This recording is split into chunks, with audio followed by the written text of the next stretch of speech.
Hello and welcome to episode 12 of Celtic Rumours TV, the Bawz and Bovril podcast with your host Mark and myself Paul.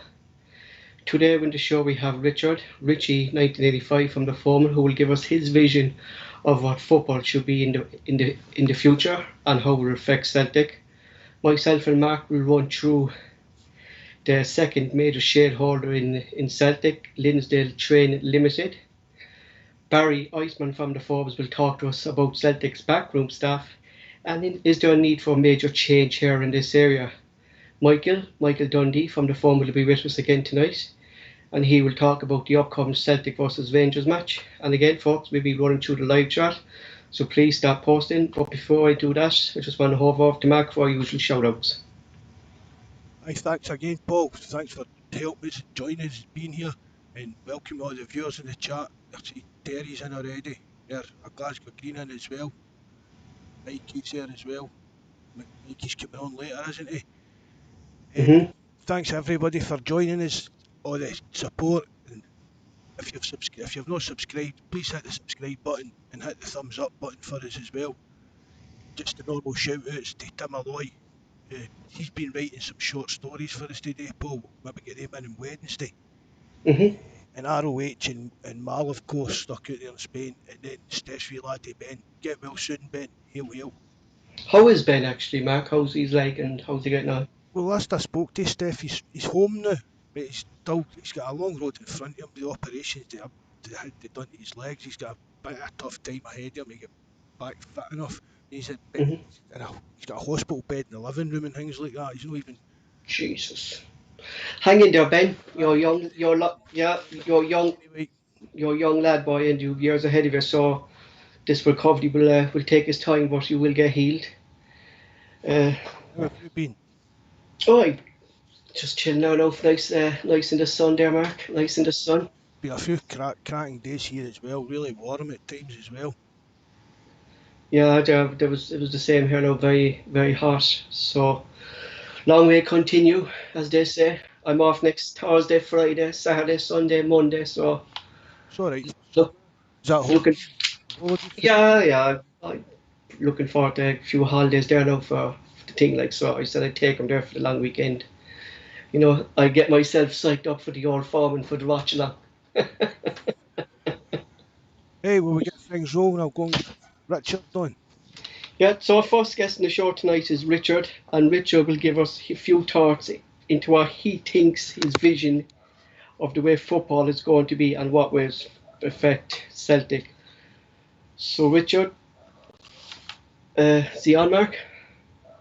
I'm just trying to get mad out here. It's not letting me add him.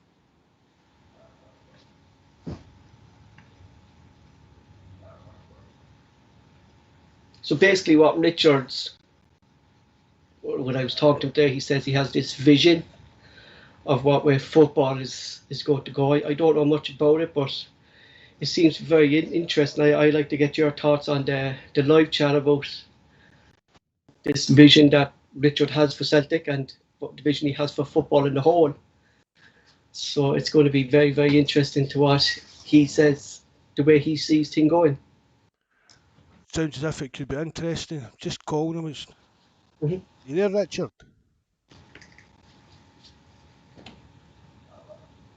Richard, you with us?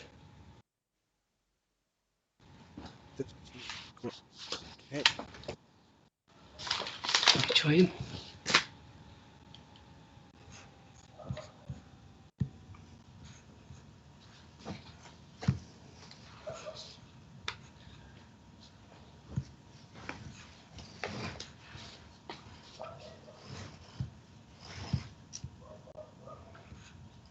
We try and get him back. We try him in a minute, Mark. I move on. I'll send a text out to Richard.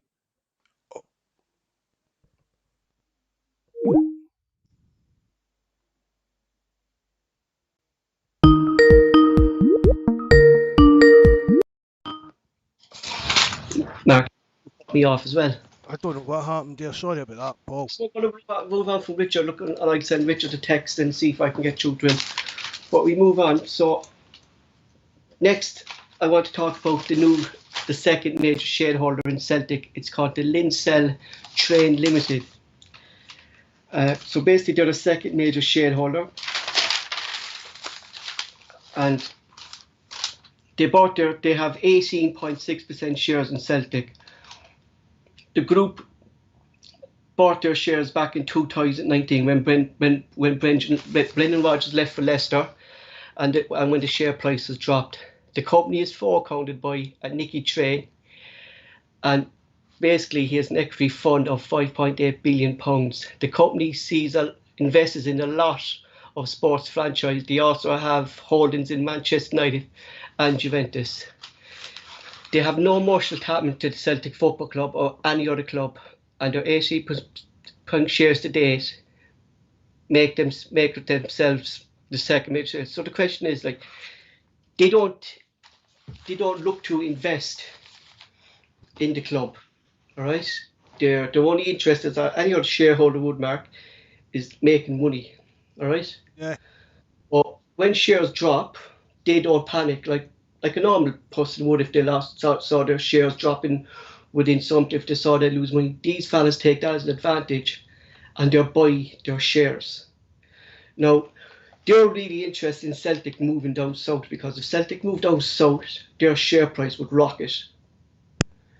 So with no emotional connection to Celtic, is it worrying that such a company is involved in Celtic and they're our second major shareholder in the club? Just behind there, Des is at 32, I think, and they're behind him. You know? Oh, I don't think so. It's just investments to these companies. I really don't think they're ever going to have any plans to try and take over a club or anything like that. No, they don't do that. That's the thing I try to get at. Like, they don't look to buy clubs. They're just there to buy their shares To make and money, to make to make money, and investors. that's it. To make money. As long as Yeah, they're making money, that's what they're going to keep doing. yeah. But the worry for some Celtic fans is, if they decided to sell their shares and make a profit, can the board stop if we say they didn't want this new buyer to come in of their shares? Is there any way the board can stop that, or there's no way? Like, if they want to sell their shares, they sell their shares, and that's it. I think that's what's worrying some Celtic fans about it. This is all stemmed from that article yesterday that was comparing how good this Celtic trust is to how bad this Lindsell Train is. That's where Mm-hmm. the worries came from. But See, the Celtic Trust are kind of a more emotional kind of an investment into it. They have this attachment to Celtic Football Club. They want to bet, but with these fellas, they don't. They're just there to make their money. They don't. They don't want to buy the club. They don't want to lose their shares. Yeah, exactly. Yeah, it's not investing anyway. They're just there to simply see their shares go up, and if they see shares dropping, that's when to seek to buy out all the shareholders. So they kind of increase their shareholdings in businesses I don't going know along. that just was it no that they just increased their shareholding in 2019. I thought Yeah, 18.66%. they've been invested. They've had shares in the club for years. Company for years, yeah, years before that. But then when Brendan Rodgers left for Leicester, their Celtic share prices dropped. They were in the wrong since Fogs McCann area. When Fogs McCann's when he left, the share prices practically dropped, and they're in the kind of wrong then. You know. I think it's just what these financial companies do. I don't know what the actual point of that article was yesterday. I think what's getting the Just Celtic Trust Fund is in between the Celtic Trust and again the board or other shareholders. I really didn't because see the they don't want they don't have no one on the board. Do you not, get me? There's not no one on the board. No one I on the mean, they're board. just happy as long as Celtic's making money for their investors. I don't see what they're going to do anything harmful to the club. I think what the Celtic Trust Fund is trying to say is like that, because they have no kind of emotional attachment to Celtic Football Club, that it's worrying that such an investment team could be allowed in to buy shares. Plus, No, but they've jumped on the back of this European Super League because this was all these big investment firms that were looking trying to force that through. That's how they make the money then, yeah. Monger the Celtic support into thinking, wait a minute, this could happen to us, but it's never going to happen. It's never going to happen. No, and I think that what this crowd will be looking at, like, is if Celtic did ever pull out of Scotland. Look, well, a lot of fans aren't in favour. We talked about that last time. We're not in favour of it, because Celtic is a Scottish team. We've our history here, our heritage is here, and they're kind of pushing Celtic to move to a different league, so their share prices are going to go up. But then, like, it's not their decision. They've no kind of decision in making that, because they've no one on the board really, Mark. Do you know? So I don't know where the worry is coming from. This Celtic Trust Fund, I mean, I don't know if that's, but if they wanted representation on the board, I'd imagine they would be allowed it. Because of the size of shareholding that they have, but so obviously they're no that I interested. think they have to come up to about the. I think they could have, if they wanted, someone on the board, but that's not their style. Oh, They have shares in Man United and Juventus and numerous sports franchises. I just didn't go into all of them because they're involved in major sports. They're involved in the major leagues over in America. They're involved in kind of all these sports. But that's not what they're about. They don't want to be going into clubs to be decision makers. They don't want to be going into clubs to make like board members. They're there to make their shares. And when their shares drop, they make a decision. Will they invest in more? Because more than 10 times out of 9, Mac, your shares are going to recover again. yeah. So that's what. It just so happens to be that it's Celtic that they've done it in. But you're saying about all these sports clubs and that they've invested in. There's probably different businesses that have invested in outside of sports as well. Do you get what I mean? Mhm. Real They, estate, things like that. they came All into pound signs and dollar signs and share prices. That's all they're interested in. They're no, they couldn't care less who the Celtic manager is. Manchester United when they actually do, because if we say with Neil Lennon coming in after Brendan Rodgers and Neil Lennon getting the job permanently, Celtic share prices dropped slightly. So it actually makes sense for Celtic to appoint a high profile manager. Do you get me? Yeah, So the bigger the name that's attached to Celtic, they will get more. Their share prices. Yeah, exactly. The higher your profile was and the more folk Mm, are interested in, there's more value in the club. exactly. So when the Glazers took over Manchester United, they bought shares with the Glazers because they obviously know the Glazers because they had shares over in America and they knew that this is the kind of thing that the Glazers kind of like. So I can't see the worry really But what this attack. I'd be more worried if it was somebody like the Glazers or that was sniffing about the club. I mean, they bought Manchester. Basically, they bought Manchester United. Manchester and put them into debt. But they bought them on tick. That's basically what they done. They don't think they actually spent any of their own money in the club. It's, And there was a banner today outside Ellen Road saying the Glazers out. So that's the thing I think about Celtic fans. I think that's why they like David Glazer. that's held Man United back for years. The problems the Glazers have caused them behind the scenes. Is it 8 or 9 years the last time they won a title? I think. It's about that. And I know they won the Europa League, but that's not good enough for Manchester United, really, Mark, is it? So just moving on from that, so right. So I think the Celtic fans are kind of happy to have Desmond that his share prices. He's the major share. I think he owns 32%, Mark. I think if I'm right, he owns. So he's the main fella that makes the decisions. But does he have to approach them in making a decision that they owned? Or do they have to be notified of a position? Like, say if something now, when they were sacking Neil Lennon and stuff like that, like, would they have been notified being the Celtic? To be honest, I don't know, but I wouldn't think so, Paul. Just as a trade or as an investment to them. Yeah, They'll, yeah. they'll just see when all these stock market announcement things and that. They'll just keep an eye on things like that. I think that's what was worrying the Celtic Trust Fund, is that they were really like saying like that these fellas are the second major shareholder. we should be worried here because they're the ones that are going to be making decisions along with the new manager. They want Celtic going into the Super League if that was going ahead.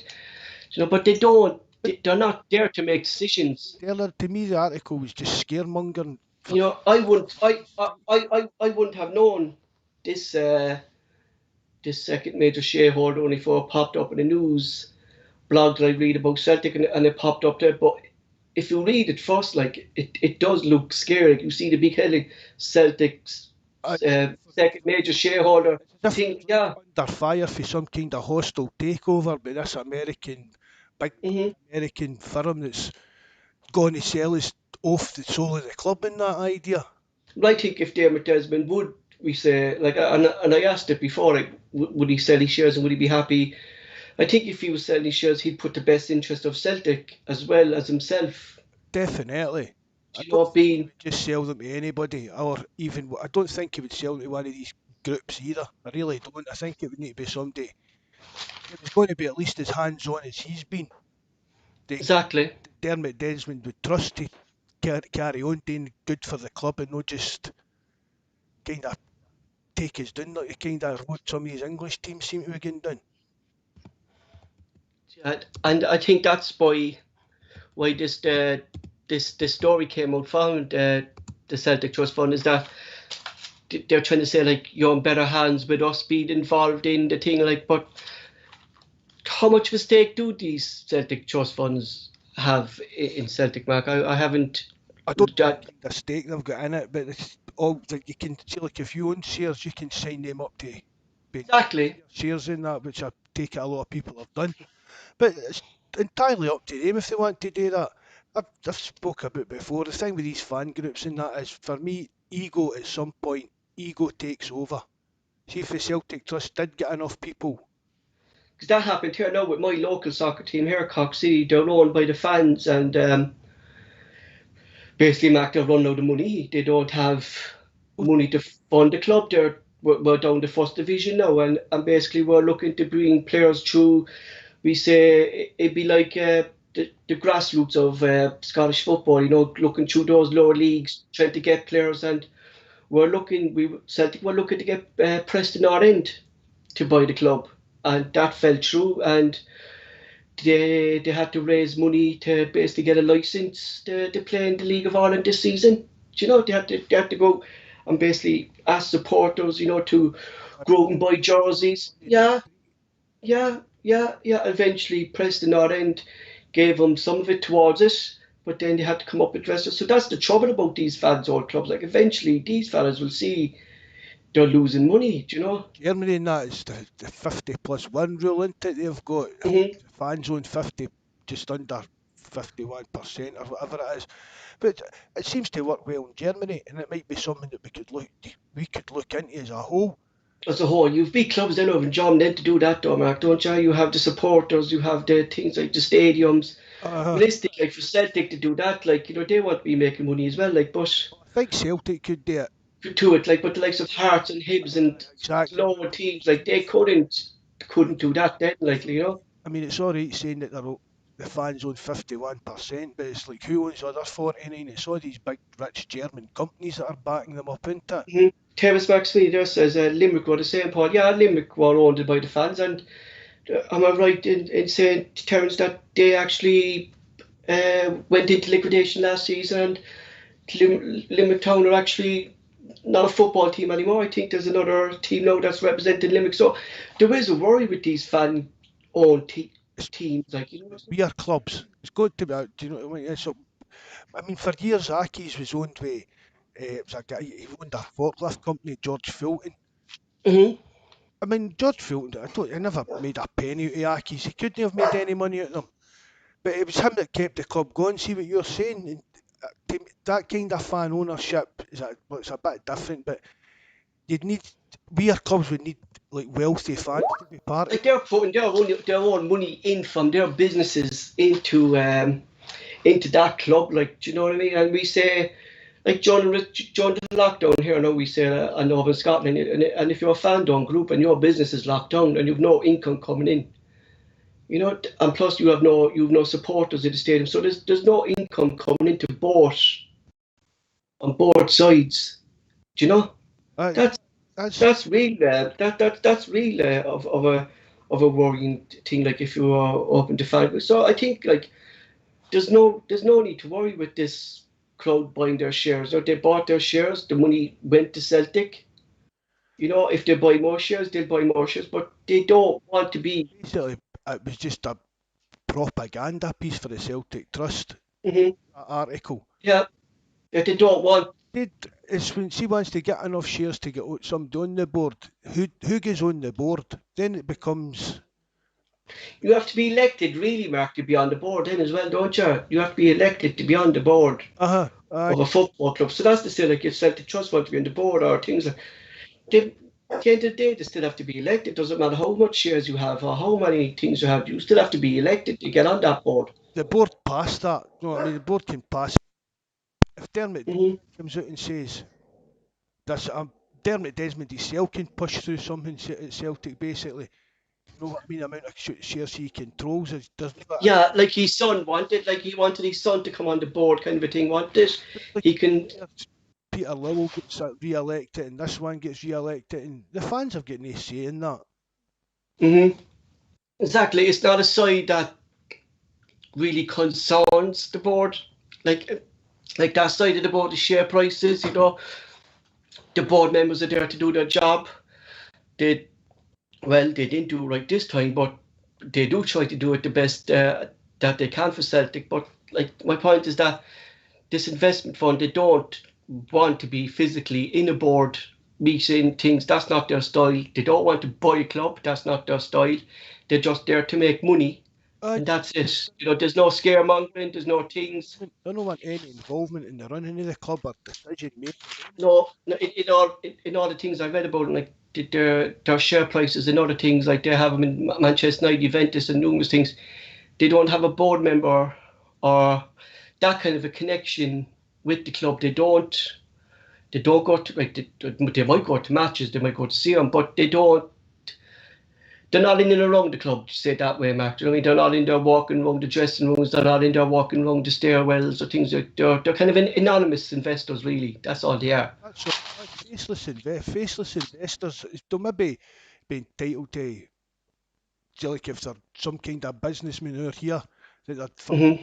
impress, they could get them seats at Celtic Park with a slap up meal Yeah, kind of thing. But that would just to be impressed somebody that's no, they're no the. exactly. They might own They're not at the a front door. box They're like not at the within the front things, door. like yeah, They're not at the exactly. front door shaking hands with people saying, "Oh, we're Like they go to their investors. Look, yeah, I can get you tickets to a Celtic match there. I can get you tickets to a Manchester United match. Go watch them, kind of a thing. Like for their investors. yeah." You know Saying as well, clubs need big investors and has a. exactly. It's Exactly. just saying, well, they're Man United and Juventus. These folk are involved with them, and Exactly. You don't hear Man United fans on talking about the shares that Lindsell Train's got in Man United and worrying about Wait, no.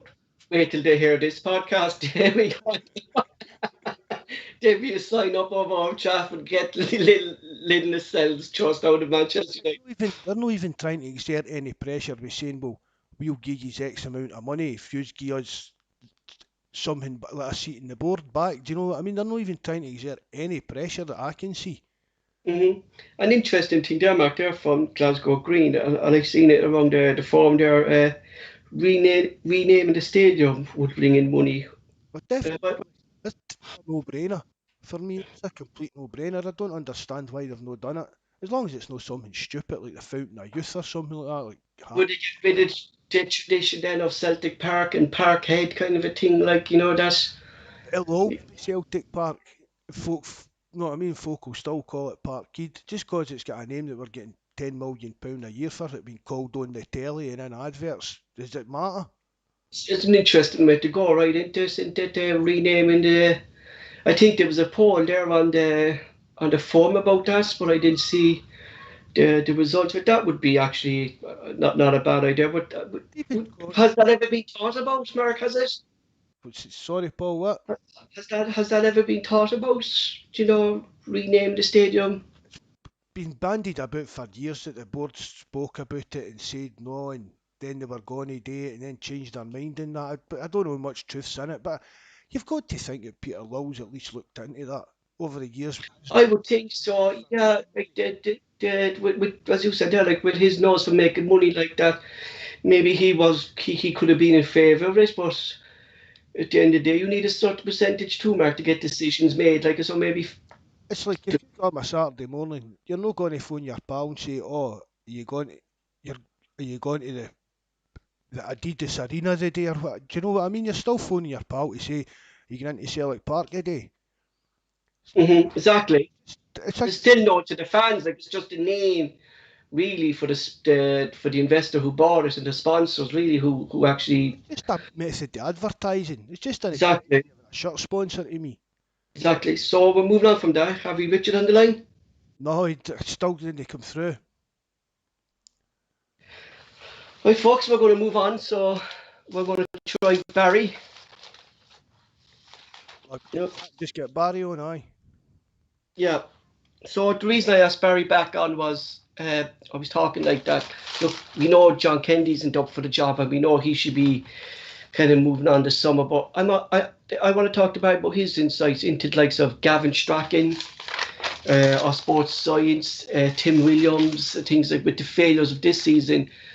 Should the likes of these coaches actually be moved on? The likes of Stevie Woods, who I know is greatly appreciated in Celtic and is a good coach, but he scouted Barkas, and with the failings of Barkas this season, and Skpe being our third choice goalkeeper this season, is there question marks about Stevie Woods this season? You know. So if Barry's on the line, just trying to. You know, what's your thoughts on that, actually, Mark? You know, I'm just going to put out you about Stevie Woods. You know, like I know he's greatly best goalkeeping coaches in Britain. I don't think there's any question of getting rid of Stevie Woods. I think that's Barry connected now. You there, Barry? I'm here, guys. Oh, right. Oh, welcome to the show. Thanks for coming on again, bud. Just a quick thing there before we move on. What's your thoughts on this Lindsell Trust Limited involvement in Celtic, what we were just talking about? Yeah, to be quite honest, guys, that doesn't really concern me. You know, investors. It sounds very much kind of just like what you guys have said. You know, these guys are in it to make money.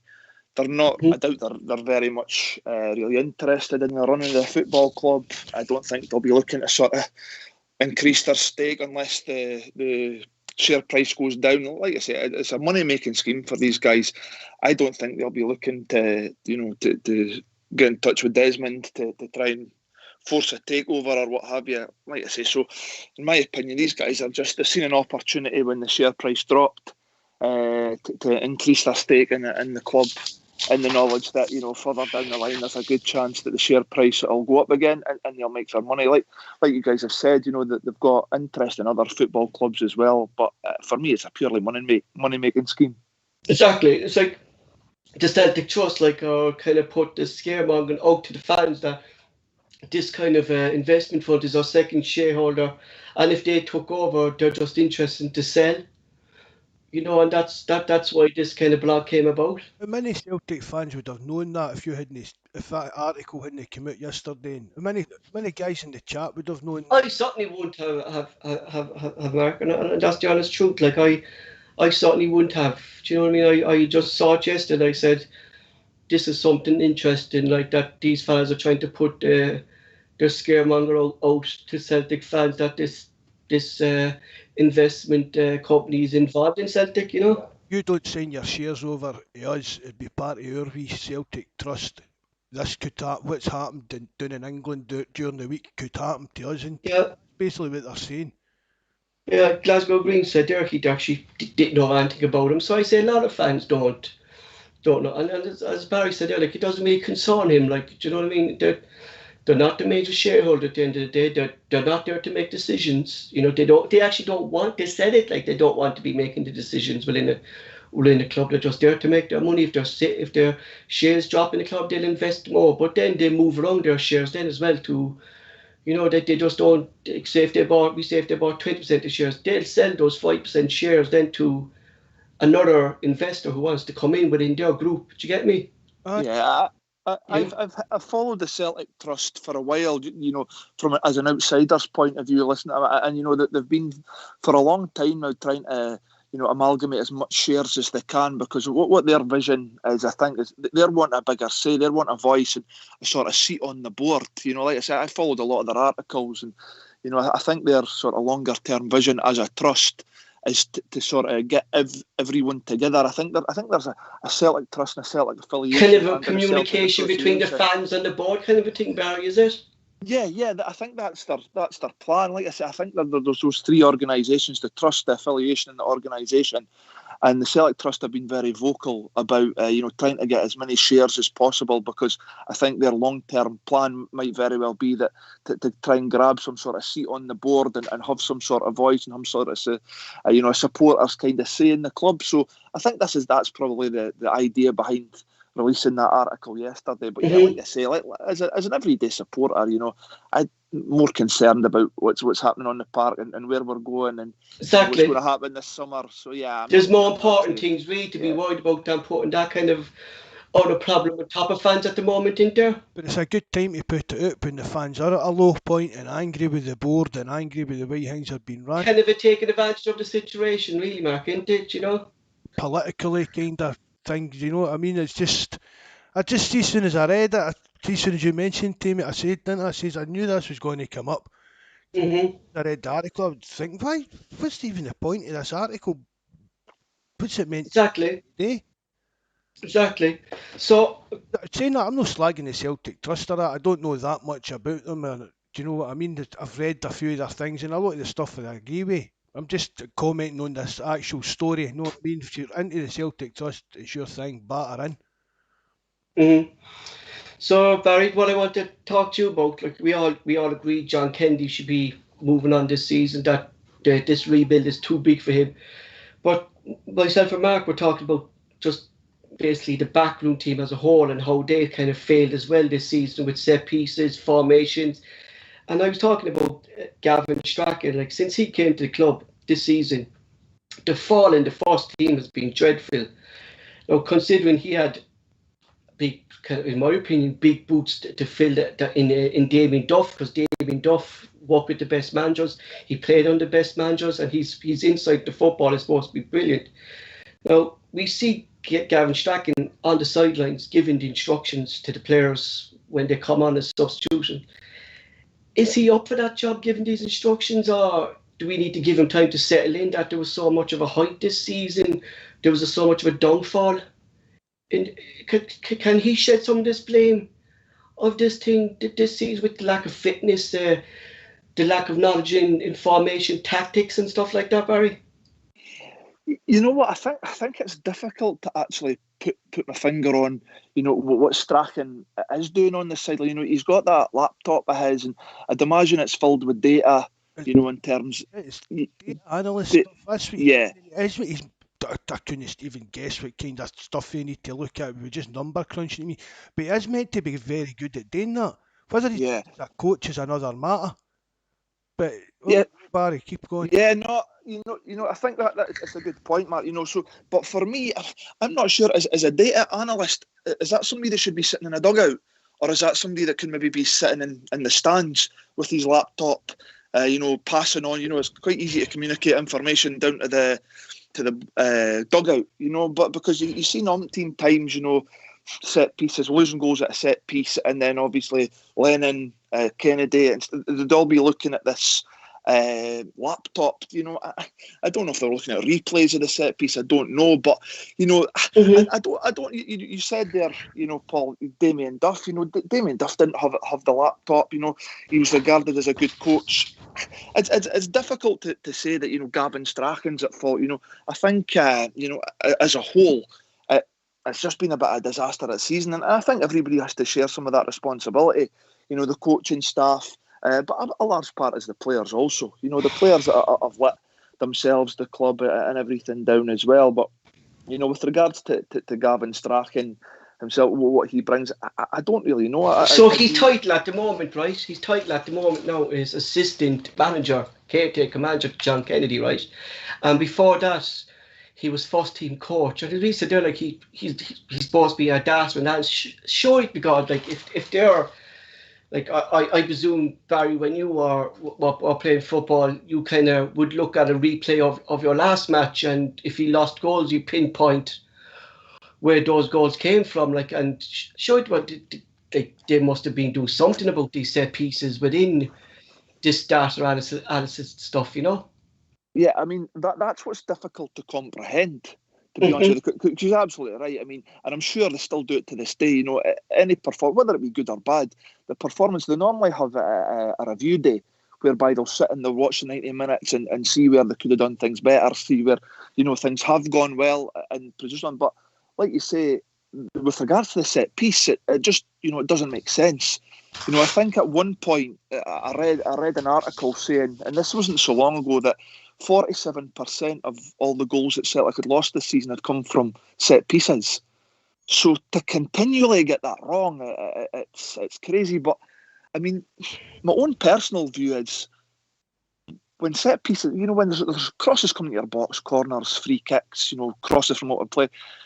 As a player, you've got to have a desire to actually go and defend your goal, actually go and be aggressive, have a desire to go and head that ball away. And I don't see that. I really don't see that in our players. You know, not just. Is that down to zonal? Is that down to the zonal marking? Do you think, Barry? You know something. You still need the same attitude, really, to get the ball away. Part of it could be zonal marking, but at the end of the day, I think like you know, your bigger centre halves, you know, your Ayers, Julian when he was playing, now Stephen Welsh, Beaton, etc. They do tend to pick up players. They do tend to pick up a man, and the zonal sort of system comes in with, I guess it's your sort of shorter players. They'll go and mark an area, but ultimately these guys tend to go and pick up the players. And for me, you just need to have a desire, you know, going up against whoever it may be, and saying, you know, I'm not going to let you win. I'm going to win this ball. Be aggressive. Go and head that ball away. Defend your goal like your life depended on it. And I've never seen that. I've never seen it at all this season. Is it down to the players, do you think, ability to do that? That we're falling to? Yeah. The players have got to shoulder the responsibility for that. Because I'm sure, like I say, it would have been identified by the management team that in the early part of the season we're conceding too many goals from set pieces. And not just goals, because there's been misses from other clubs as well. You know, it's actually, they're not winning. Yeah, so not every time a ball comes in has resulted in a goal lost, but it's still resulted in the opposition winning the initial ball in the air, which, you know, is a concern. And for me, that the management team would have identified that, and they would have been obviously making it aware. Yeah, like every free kick was like a penalty, isn't it? Yeah. You know, against Celtic. We need to defend our box better. We need to be aggressive. We need to be the ones going and winning those balls in the air. And it's just never happened. And for me, like I say, a lot of people will point the finger at John Kennedy, I'll point the finger at Neil Lennon. Why is this not being addressed? You know what? Possibly, but for me, the players have got to shoulder the responsibility. They've got to have that passion, that desire to go and defend their goal. You know, and days gone by, you know, defenders took a pride in clean sheets. You know, defenders, goalkeepers, they celebrated a clean sheet as much as a striker would celebrate a goal. But I just don't see that sort of that passion and desire to go and win, the aggression to go and, you know, dominate the opponent in the air. And as a result, you know, it's plain to see that the stats don't lie. We've lost umpteen goals, you know, and they'll get again on Wednesday night. It doesn't kind of really matter, Barry, like who comes into that defence at the moment. Like, we're still kind of leaking these goals, you know, and that's why, like, that's what worries me. Do you know what I mean? That it doesn't matter who we bring in. Problem, Paul. Yeah, that's why. I know what Barry's saying about the players and them having the heart to fight for that wee extra inch when they go for a header and things like that. But it all basically, the defensive frailties in the team, it comes back to the coaching. No, I asked, like, and a few people always ask John Kennedy as a defensive coach, and I looked through every single coach in the Celtic setup, even down to the academy, and there's no defensive coach there really. It's like whoever, like we say, Steve McManus and Darren O'Dea, they'll pass on their knowledge to the defenders who's there, you know. But like, there's actually no defensive coach. is there such thing, that Barry, as a defensive coach nowadays in football, or because it was the same thing with Arsenal. Sorry, it was the same thing with Arsenal. Sorry, when Arsene Wenger appointed Steve Bold when he was assistant manager, and everyone thought that he would improve Celtic's Arsenal's defence, but he never did really. So people just think that because you were a defender and you're a manager that you should be concentrating more on the defence, but it doesn't work that way, does it? No, I don't think so. I've never really heard of a defensive coach as in, someone being employed specifically just to deal with the defence. I've never really known that or heard of that within a football club. But it does come down to the coaching, and it does come down to the sort of management setup. And I think, with Celtic, and not just this season, I think in years gone by, that there's been times where we have been vulnerable at the back, and not just from set plays. From open play, there's been a time that more so in Europe, really. I was about to say that, especially in Europe, these guys are exposed defensively, and that comes down to the way your team's set up. I think sometimes, Celtic, domestically, we're going to have the lion's share of possession. We're going to be on the front foot most of the time. So, I think they get away with it a lot. However, if you've not set a team up properly, i.e. having, in your midfield that'll protect your back four, because a lot of the time, you see it's only sometimes Scott Brown that's there, in years gone by, looking to protect that back four. If the system's not right, if the setup's not right, then your defence is going to be exposed. And if your defenders aren't great defenders, it's going to have a poor end outcome. And I think our defenders aren't the greatest. I think we spoke before, Ayer's a fantastic player. I don't think he's a great defender. Mm-hmm. I don't think Chris Ayer's a great defender. I just don't think he was intentionally. I first thought he brought in as a centre midfielder, kind of a defensive midfielder was his position when he came under Ronnie Doyle, wasn't it? Yeah, he was. He was bought as a centre midfielder, and Rodgers obviously saw some sort of qualities in him to convert him into a centre half. But I think sometimes what you don't have when you're not a natural defender is your defensive instinct. Exactly. Sometimes your defensive awareness. Sometimes that's more difficult to teach. It's the same with Nibiton. When he goes in, he's not technically aware of what his position should be when he's defending. Because he's used to having players behind him. Yeah, it's another example. Beaton's another one, and what that does is it means that a lot of the time you're not aware of where maybe the attacker is. You're not aware where the strikers are. You maybe do a bit of ball watching, and like I say. That's just down to the fact that they don't have that defensive awareness. But for me, it comes down to the actual setup of the team. And sometimes you have to protect that back four because it has been vulnerable at Celtic for a number of years. I don't think we've ever had maybe, I think we're seeing more so this season that we don't really have a quality keeper in between the sticks, really. These goals are actually getting scored because 9 times out of 10, Foster or Craig Gordon would have saved them. Do you know? Yeah, I don't think there's any doubt having a top class goalkeeper in the goal. It gives your defence confidence. Exactly. Your defenders are confident, but if that obviously if your keeper makes a great save within the first 5-10 minutes of the game, that's confidence straight away. If your defence going right, I have him behind me. I'm comfortable with him behind me. Do you know? Yeah, exactly. And like I say, the defenders take confidence from that, and if they've got a trust in their goalkeeper, it sort of gives them a bit more confidence in their defending and a sort of relationship and an understanding between the centre halves and the goalkeeper. But unfortunately, like you say, it's not been there this season. We've tried 3 keepers, and none of them have really impressed all that much. So we move on from striking. So we move to the keepers. And my question is, Stevie Woods is regarded as one of the best coaches in Britain. He's exceptional. He would choose some great keepers. Plus, in Foster, he developed Gordon. But should he shed some of the blame on the faults this year of the goalkeeper situation? Where Bark has failed miserably. Bade, who was third choice last season, is now our number 1. We had to bring Conor Hazard in from the youth system to play games. I know you haven't been a goalkeeper, but you saw trainings and stuff like that. Should he shed some blame here on this goalkeeper situation that we're in at the moment? You know what? I don't know, to be honest, Paul. It's difficult to tell. I think, Mark touched on it earlier. Steve Wood's reputation as a goalkeeper is probably second to none in the country. Over the years, the goalkeepers that we've had and been coached under Woods have been of a right good standard. So it's difficult. There could be a number of factors. I think you guys have spoken about it in previous podcasts. Barkas has come over. I'm probably not quite willing to write him off just yet, but he's come over to a time where, we're in the middle of a pandemic. He's not getting the social interaction. He's not getting a real grip of the city of Glasgow.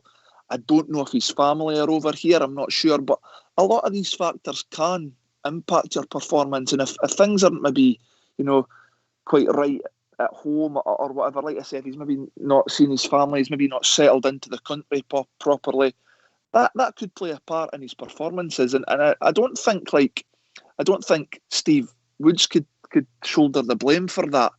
But like I say, I don't know. I'm not sure if his family are. But as a goalkeeper coach, would you have noticed on training, some of the drills, would they have been working on these set pieces, and the corners and stuff like that, the goalkeeper should be, in my opinion, telling players loose man here, loose man there, or are those days gone in football, do you think? Well, I don't know if they're gone in football. It certainly happened back in the day. There was obviously that was worked on. That set pieces is worked on, and like I say, your goalkeeper's involved in that as much as your defenders are, and it's all about communication. The goalkeeper should really be setting up where he wants his defenders to go. Mm-hmm. He should be setting up where he wants protected. There should be guys on the posts, etc. Although that's something that we don't do. I've noticed Celtic don't put anybody on the post at set pieces. Our keepers don't seem to be vocal enough, Barry. So they don't seem to be commanding their area, or is that down to average keepers that we have at the moment, or It could be down to a confidence thing, Paul. It could be just down to a confidence thing. If things aren't going the way for goalkeepers, the communication line could confidence fall down really is a goalkeeper thing. Confidence really. If you're brought into a club, and I know Bark has had some bad days, and being told then by Neil Lennon on live TV that you're number one keeper for the Rangers game, and then the week after you're being he comes out then again says he's not the keeper, kind of I thought he would be, kind of a thing. That's going to hit your confidence as a player, of any player within position in the club, wouldn't it? Yeah, I mean that was a bit of a strange one, wasn't it? Lennon coming out and saying that and then dropping him within, I think, 2 or 3 games. But like I say, Bark, he's not really done himself any favours. I don't. He's really not. I can't actually remember him producing a save of note in any game this season. It seemed to be, unfortunately, anything that goes on target tends to go in when he's been in the goal. Because I was watching a good thing by Packy Bonner, right? And he was saying about Barkas, and he said he studied him before he came. He says the Greek league is like the Italian league. It's based on defending, and in the Greek league they always have great defenders in front of you that the keeper's kind of rarely dare to make a big save, really, that kind of a thing, Yeah. And that was Celtic defence being so poor this season that he's really been exposed. And he said when Celtic scouts were watching him, they were watching him in flashes because the defending was so good, and they, Well, I mean that could come down to it, if he's playing in a league whereby, or a team that's spends a lot of time defending or quality defenders, then he's not asked to do as much.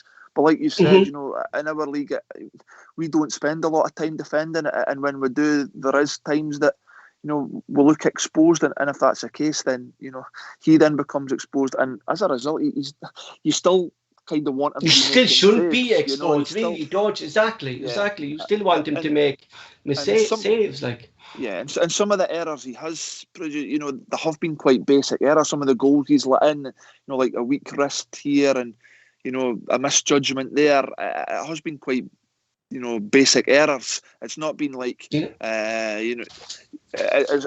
not been something that you think he was unlucky there. Yeah, the goals that you're near post, or that he's been conceding as well. basic goals that you expect a keeper to save, really. And it's from Skpe as well. It's just not from Barker's. Like, they're kind of goals that you expect your keeper to save, really. Do you know? Do you know? Yeah, I mean, I think, like I say, we've tried 3 keepers this year, and I don't think, any of the 3 of them fill any of the fans with confidence. I still think that potential number 1 jersey's up for grabs, and whether that be that it's one of the 3 that are there, for me, I probably would be looking to try and big somebody in the summer. Can you, Mark, actually remember a team, like, I'm not including injuries now, because injuries, it does happen. Like, we had no injuries really this season, keepers, that when a team uses 3 keepers in one season without injuries, can you remember a team?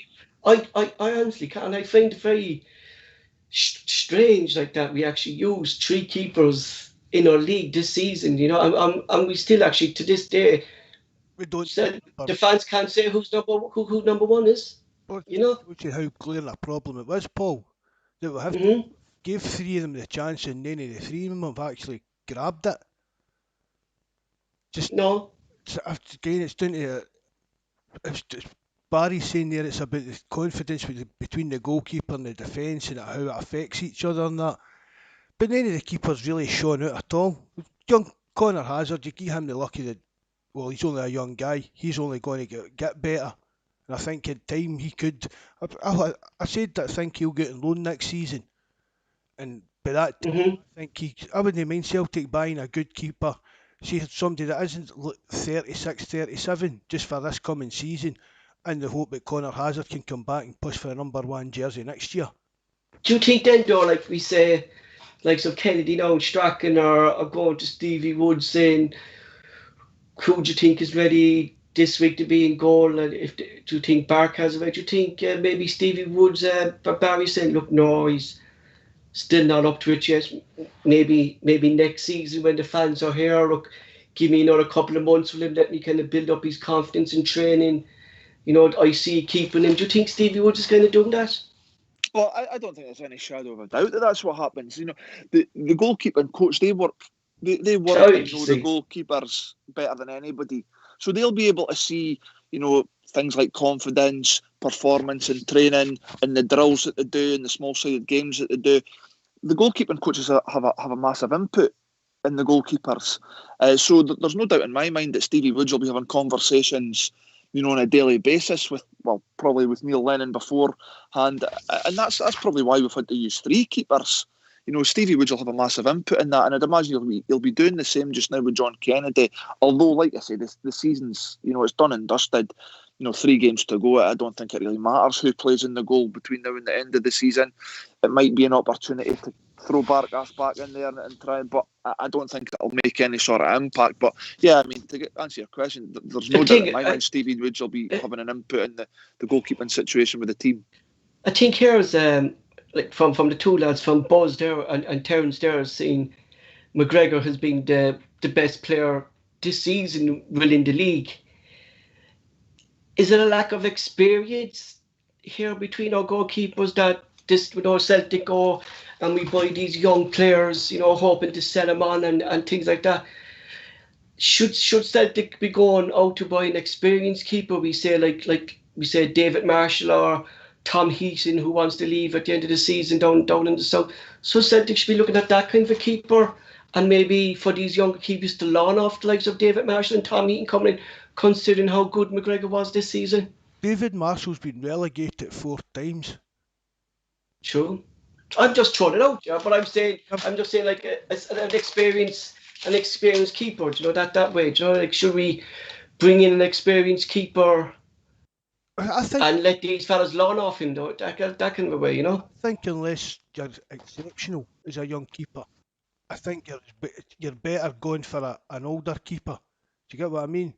So Fraser Foster was he was a great young keeper. You could tell that he was going to be a good goalkeeper. So that was, but see if you're gambling on whether they're going to be a good goalkeeper or not, I would rather go for somebody with a wee bit more experience. It's really not a position that you can gamble on, really, in this. It's really not. What's your thoughts on that, Barry? Like, should we go for an experienced keeper next season? I think it depends who's available, really. Experience is a big part of being a goalkeeper, isn't it? And I think, like, depending on who's available, I'd be maybe quite keen to bring in a more experienced head. But really, it's to do with the quality of the keeper as opposed to the experience.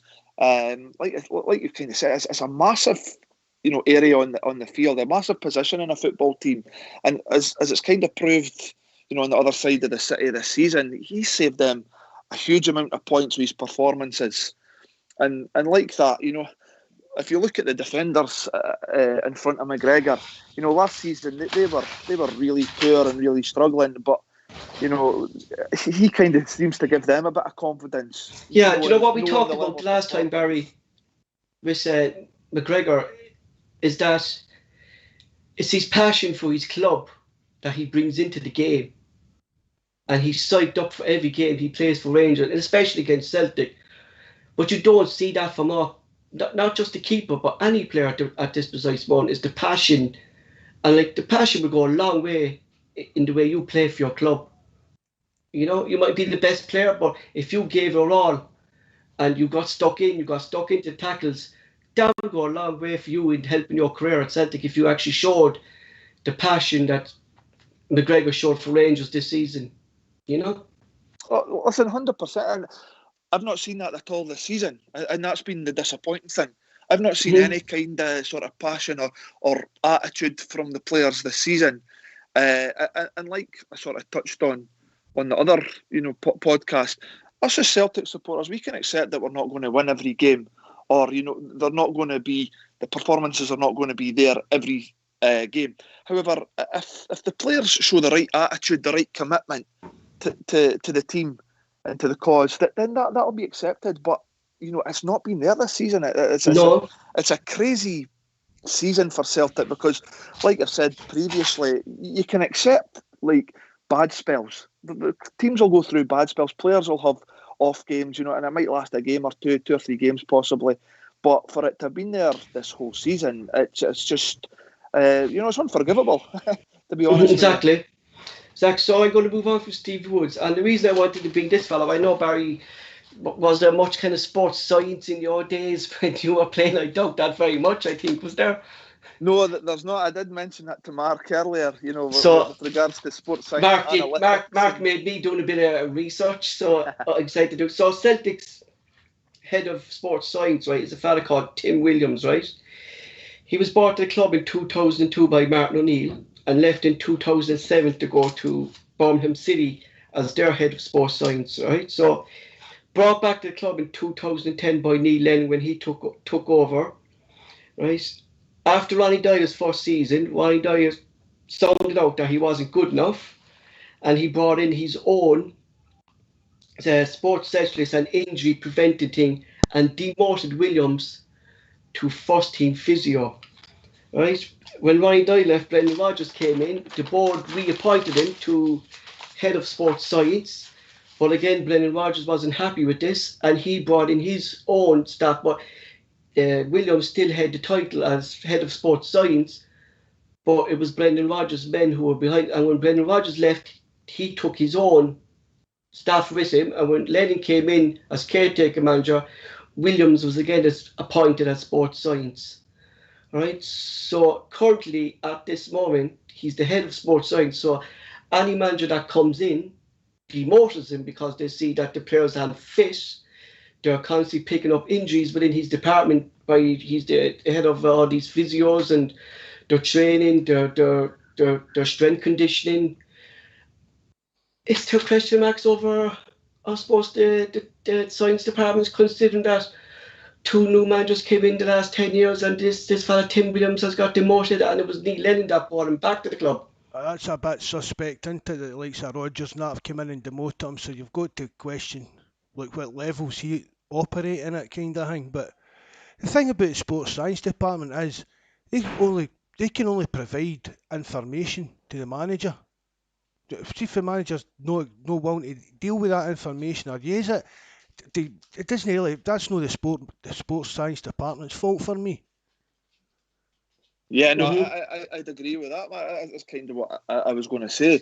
What these guys do is they produce the data, You know, they'll be able to tell the manager how many kilometres a player covers over 90 minutes, things like that, heart rates, you know, all this blood pressure. They provide all that information, and I think as well they sometimes suggest when a player's requiring rest. I think that they look at patterns of, you know, how much distance a player's covered over, and if those patterns dip, I think it comes down to they're maybe needing a rest, or they maybe need to take a game out, or whatever it is. But I mean, for me, that doesn't have a big impact on the way the teams run. Like I say, that information for me, that would be just delivered to the management team and the coaching staff, and it's then up to them how they use that data that's provided. But I don't, like I say, the fact that Dyla and Brendan Rodgers both demoted the guy. I'm sure he's involved with Scotland as well. That name rings a bell. I'm sure he's involved with the Tim Scotland. Williams, he's been in and around the football for years. Yeah.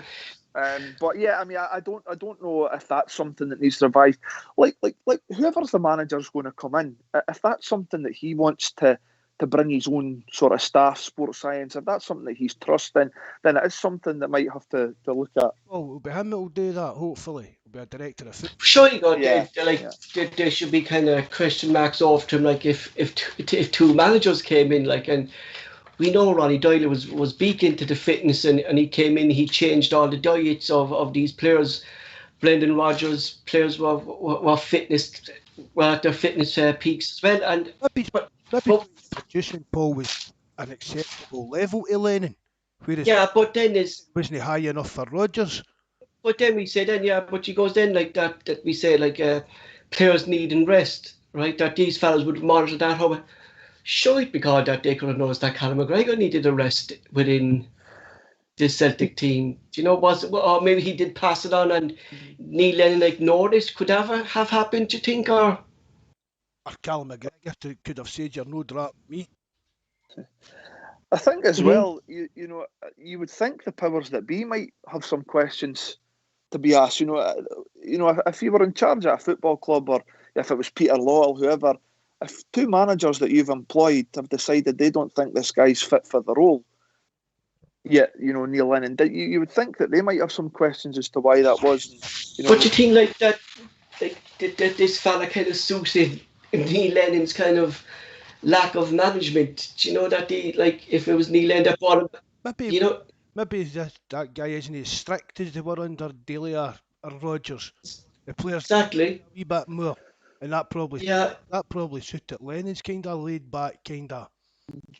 Could that have been why the fitness levels kind of dropped within the club then? Do you think that it was getting so more relaxed between all the departments in the club, like sports science? Was that getting more relaxed under Lennon, that it kind of wasn't an area that Lee Lennon kind of touched really? Do you think that the standards have dropped in that department? I do. I think the standards have dropped across the board, Paul. Right across the board, even down to sports science and the dietary stuff and things like that. I don't even think the players are looking after themselves the way they were under James Rodgers and that was here.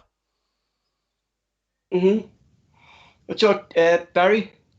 Yeah, I don't think I could disagree with that. I think as well the sort of level of professionalism as well, overall standards, at the club, which is disappointing. It really is. In this day and age, it is disappointing because, you know, the president was set by probably Brendan Rodgers. You know, I think Ronnie Dyla, he had a different outlook on things. He brought a sort of fresh approach from you know, a foreign country. But the standards were certainly set when Brendan Rodgers come in.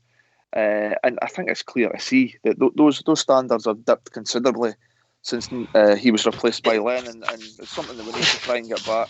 You think, Eddie, how would you bring his standards back? You know what, it's difficult to know what Premier League you'd be looking for that. We like to think that Rodgers brought a kind of Premier League standard to her behind the scenes stuff, because that's what it was used to. So would Eddie be looking for the same thing, do you think? I think he definitely would. I mean, like you say, he's a Premier League manager, and he's also a sort of he's a young, forward-thinking coach, isn't he? So things like your sports analysts, your sports scientists, your analytics, all that, you would think that's part of modern day football, and that's what Eddie Howe seems to be. I mean, that's what Jurgen Klopp and Brendan Rodgers have talked about Eddie Howe himself being the next sort of up and coming young manager in English football in his time in Bournemouth. So I'd like to think that he would bring back that standard, and certainly, like I say, he'll have a big sort of take and things on sports science and analytics and that, because that is the modern day game. So going on Eddie Howe there, right? I've read today, right, that the reason that his thing is being delayed is that because he wants to bring all his coaching staff that he had with Bournemouth, and they're still employed by Bournemouth, right? So he actually wants to bring in his own sports science people from Bournemouth. So he wants a whole clean deck, is what he wants. He wants to bring his first team coaches. There's not mention of a keeper, but he wants to bring all this kind of sports and these technology fellas that he worked with in the Premier League. So he wants to bring that standards up, right? But Celtic can't strike a deal with Bournemouth at the moment because Bournemouth are in the playoffs of the first division, right? So if Celtic went to buy these lads now, they'll get them at a reasonable price. But Bournemouth are not going to negotiate nothing until they get until the season finishes, really. And if Bournemouth get promoted, these guys will get a pay rise and Celtic will have to pay more money. So there's really controversy like that. Celtic are really going to be overpaying the odds here on coaching staff that Eddie Howe wants to bring in, do you know? I don't know how much truth I've put in that story right enough, but if it's true, then I'd tell him, no, that's not happening. We're building for the future. As we spoke about, we're hoping to bring in a director of football that's going to be in charge of all this stuff. So that, see, when Eddie Howe or whoever it is up sticks in 2 or 3 years back to England, it's only a manager and maybe his assistant we're looking at. Our backroom will still run the exact same as it has been doing under the director of football. You see, because Mark, the thing, the point I heard as well is Barry, like he just doesn't want to bring in thing. The rumour is that Eddie Howe still wants to bring in his own director of football, Richard Hughes, and we still don't know. That we're hoping it's Harkin as director of football, but nothing's been confirmed. And like, if Celtic are waiting for this to finish, and we say we do a big clean out, and we let Eddie Howe bring in all his own people and stuff like that, and he's on to, like, that's surely a big mistake by Celtic to do that, because as you said, they're like 2-3 years down the line, Eddie Howe goes, we're going to be in the same situation when Brendan Rodgers left. The head of recruitment is going to be gone, our director of football is going to be gone, all our first team coaches will be gone, and we'll be left basically starting from scratch within 2-3. There's no time for exactly. Again. Exactly. Only Lennon will come back for a caretaker's job. I'll just be hope honest, the shows are broke. Yeah. Come on, Barry. I don't. You read story after story with regards to Eddie Howe, and to be honest, I don't think the media have an absolute clue what's going on. Mm-hmm. They are just when we know that there was a meeting. We know there was a meeting with. Sorry, a kid's shop listening to it.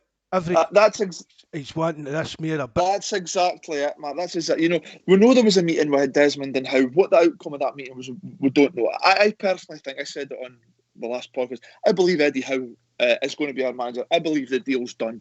That's just my opinion. But since that, it's all gone quiet. And now what's happening is the media are wanting to know why. So the first thing it was he was wanting to appoint Richard Hughes as and that was the sticking point. The next thing it was he's waiting on Crystal Palace and Newcastle jobs to come up, and he's making Celtic wait. Then it was he's still getting paid by Bournemouth, and now it's he's wanting his own staff. I don't buy into that. Like I say, I might be 100% wrong. There might be truth to some of these stories, or he might not actually end up getting the job. It might be somebody completely different. But I just think that the media are struggling just now. They don't know what's going on. The silence from Celtic, they don't know, and as a result, they're producing these stories as what's a sticking point to the deal. But I mean, you're absolutely right, Paul. Like, Eddie Howe, he should not be appointing the director of football. So I'm Celtic just going to Football say Club that, should be yeah. appointing the director of football. It's what's best for Celtic Football Club, not what's best for Eddie Howe. Like I say, I've got no problem with him appointing maybe an assistant and a first team coach, etc. But for me, Eddie Howe doesn't appoint the director of football at the football club. We need to do what's best for us. You never see really a manager that kind of wants his own director of football in the club. Really, it's actually the other way around, that the director sets up the whole layout that he wants within the club, from the youth levels up to the first team. Like they bring in a manager then that suits the director's football way of playing. Man City, and you've got Guardiola and their director of football. I couldn't even pronounce it. He's got a Texas Gregen or something like that. They worked together for years at Barcelona. I think they even went to Bayern Munich together, but they've been together for years, and it's a winning combination. You can understand if you're making that kind of revolution around your club, but we're looking at these guys coming from Bournemouth. Do you know what I mean? It's not exactly coming with this kind of pedigree, and it's starting to look, if it's true that that's what Eddie Howe's trying to do, it's just going to be another Joe's for the boys situation. And listen, sorry. No, I was just going to say, when the wheels fall off, it'll be a hell of a crash again. If everything Eddie Howe's wanting done, it should be a beat. This next appointment really shouldn't be about Eddie Howe. It should be about the director of football, because that'll be the long-term outlook for the club. Yeah, absolutely. And listen, Eddie Howe might very well want to, or trying to be advisor, because it might be that he's worked well with Hughes in the past. I've seen that before. He sees that. He just recommended him and says, look, he'll do a turn. I know he'll do a right good job at this for your club, what you're looking for. Could he be attached to what Ronnie said the other day, Mark, like this fella Neil McGuinness coming in as an advisory role to Harkin, as we say, communication between Harry. He say this is how Eddie Howe works. These are the kind of players he likes, and maybe he'd be an advisor to Harkin, saying then Harkin will go out and have a look at these kind of players that would suit the kind of play that Howie likes. I don't know what you mean, Paul. I said say Eddie Howe wants Richard Hughes come into the club, right? And Harkin is the director of football. Could he come in as an advisor to Harkin for Eddie Howe, saying these are the type of players that Eddie Howe wants, and goes, and then it's up to Harkin to go get these players and scout these players with. Well, we were talking the last pod or the one before, we said maybe this Hughes guy's going to be the head new chief scout. Harkin will be the director of football, and the Hughes guy's going to be the chief scout. So I mean, Mark, you're bang on with regards to the director of football. The director of football needs to be what's best for Celtic. The director of football should be putting an infrastructure into the club that could last for the next 10 years, and that might even be the manager after Howe.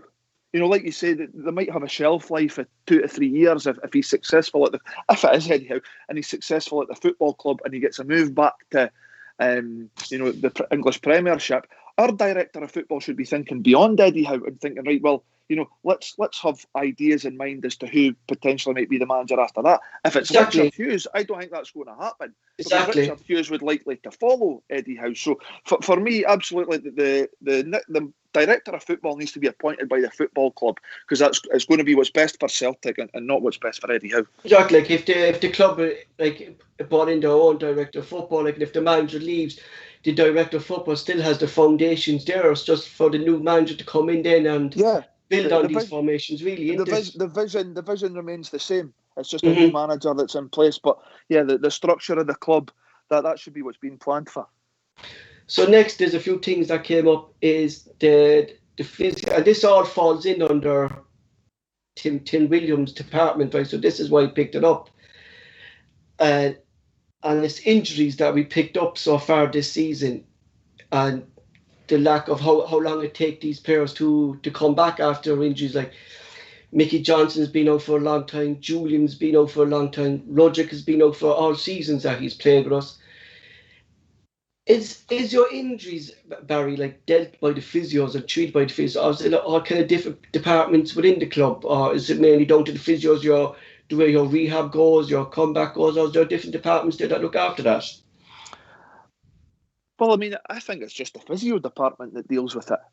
The way it would normally work is the physio has the list of the players that's injured. Obviously, it's various different injuries, and then they have a programme and set up in a structure as to length of time, treatments, rehab, everything like that. I don't think there's any other department involved, but obviously there's different processes for the different players that's injured.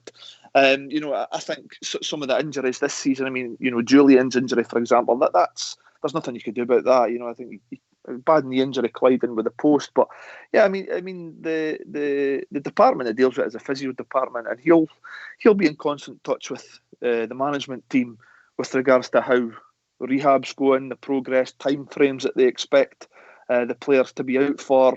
Are they falling within these time frames, or is there any setbacks? There's normally daily communication between a manager and a physio with the injured players, the injury list, and a sort of progress report as to where a player's at, when they can expect to see them back. If it be a light training, if it be jogging, if it be and then when they can expect to see them back on the training pitch. They'll always have an idea in mind as when.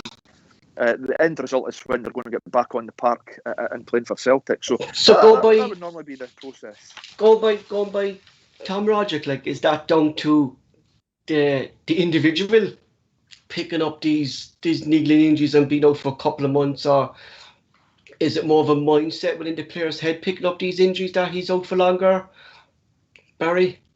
I mean, I don't.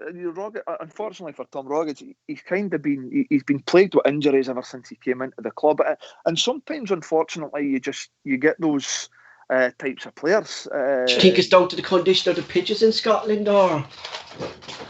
No, I wouldn't say so. I wouldn't say it's down to the condition of the pitches, and I don't think maybe Scotland's are maybe slightly heavier or more cut up than other ones, but no, I don't think so. I think sometimes it can just be unfortunate that a player can end up plagued with injuries. It might be the muscles they have, a continuous injury, but no, I don't think it's down to anything other than sometimes it's just the way a player's body is at times.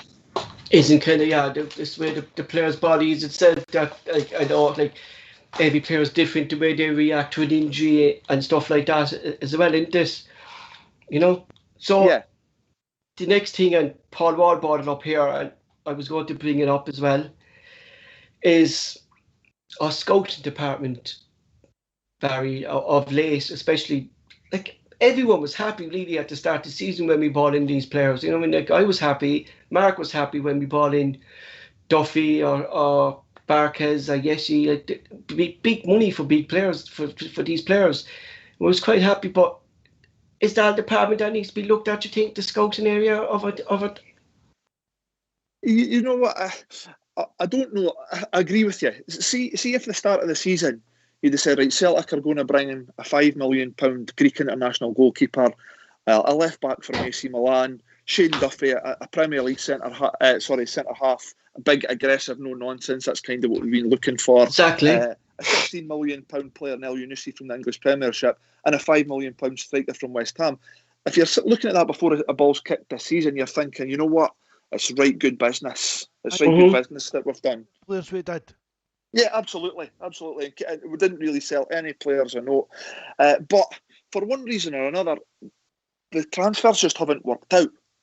I think probably only Turnbull would be the one that you'd probably say, actually, he's come in and he's done a job.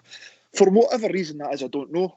There could be a number of factors involved in that. So I'm not sure if the scouting department needs looked at. It might do.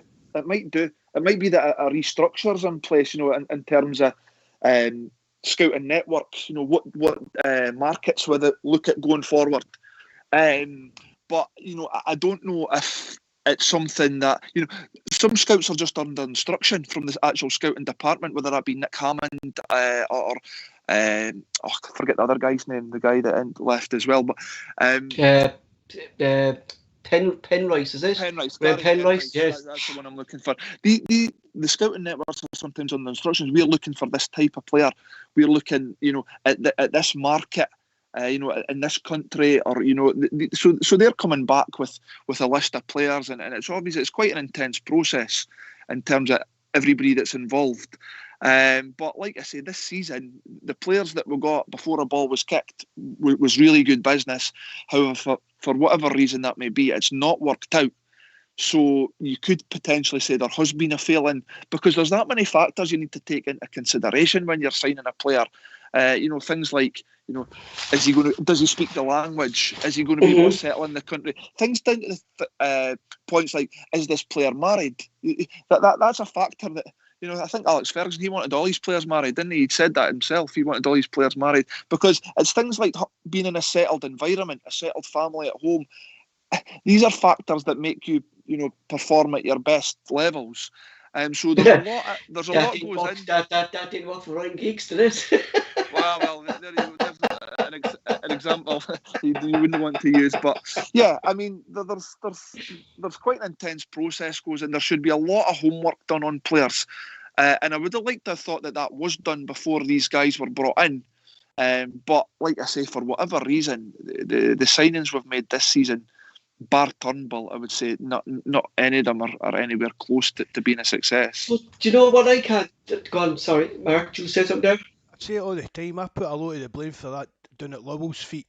It was him that was making the decisions of who we actually signed. Hammond wanted the fella Ivan Toney, didn't he? Hammond recommended him. I mean, that was even a bigger, stupider mistake than the John McGinn mess that he made. You can say the scouting wasn't doing this, the scouting wasn't doing that. There was also the big centre back for Italy. I can't mind his name. Koulibaly. I've mentioned. No, I don't think it was him. He's worth billions now, you know. Who? No, it was. I don't think it was at Napoli or Lazio, but there was a centre back we could have brought in then as well on loan. And for me, we can say all the scouting didn't work, but we don't know what them above the scouting department's turned down. That's it. Like it could be like there could be like a list going to Peter Law, like Barry said there, like the scouts will scout these players. The thing like they go to Peter Law, well, it's up to you now to negotiate your price. Ivan Coley, that's it. Coley, yes. That's you got the black fella, yeah. Sorry, you can't say that anymore, coloured. So, so you're going by list. So they give him the list where there's 2-3 players on this list. The Peace Law is up to go, and I think he's going down the list, going, who's the cheapest option here? Is he looking that way? Do you think, Mark, Peace Law? He's not. He might even be looking at things like, I mean, like we're saying about Ivan Toney, but what was his agent looking for? That's it. Like that comes into the considerations as well, Barry. Does this? Lowell's got to look at the kind of things. Had to look at the kind of things as well, but. He made a few mistakes in his choices, I'll say that. One of the ones I found strange this summer was the deal for Ajeti, because by all accounts, the deal for Ajeti was a loan. And I remember at one point reading an article saying they were trying to negotiate a potential option to buy within that loan. And then out of nowhere, no, that deal's been scrapped. He's coming in on a permanent transfer for £5 million. Now, hindsight's a wonderful thing, but if we had managed to get that deal over the line with a loan with an option to buy, we'd be sending him back this summer because he's not produced. But now we're kind of stuck with. Agree to that, but Barry. Well, that's what I mean. That's what I found bizarre. Aye. Basically, what I think, Barry. Sorry. We've spent £5 million on a guy who's probably got another 3 years of his contract. Now, listen, it's not to say he might come good yet. He might not get an opportunity to come good. They might be trying to get rid of him in the summer, but it's just strange that whilst I don't want Celtic to flood their team with loans, I don't like that, but to get 1 or 2 loans in the door, it is kind of try before you buy. It's bringing a guy in, seeing how he settles into the team, see how he performs week in, week out, and if, that's where the option to buy comes in. Those deals, those terms are set at the outset, so even if Ajeti was to score 30, 40 goals this season, West Ham wouldn't have been able to ask for any more than what was in the original deal, but we've decided to get away from that. Terence Casey said there was it Lennon that possibly met him to get him to sign and not come on loan. Would Lennon had something to do? There's stories about that, but I'm sure it get contradicted. We should be God like Mark. Yeah, sure to God, like there should be warning signs that like West Ham are so desperate to get rid of this player.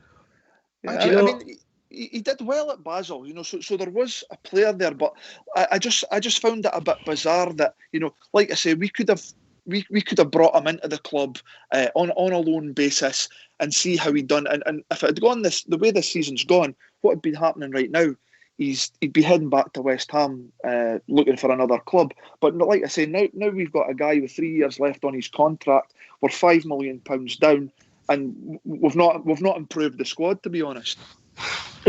My thing to get that too actually there was that when players went out on loan this season to foreign clubs, the manager stated that when the players came from Celtic, that they weren't fit enough to come into the new team's first team.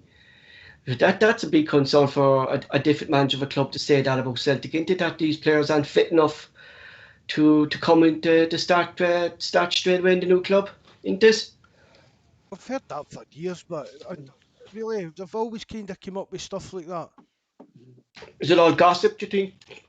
No, Well, it's true. If they're moving, if you're moving to a bigger, tougher, harder league, you're obviously going to be a wee bit off the pace.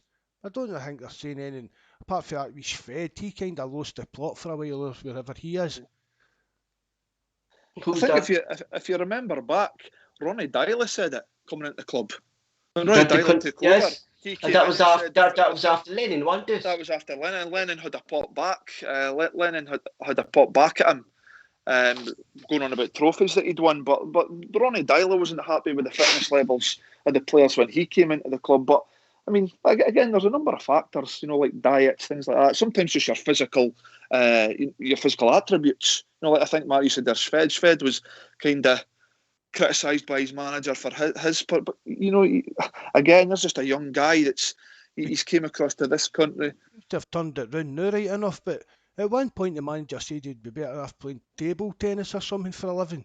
He was hiding in training half the time. He didn't know where he was. He was hiding behind players and that, so he couldn't see him.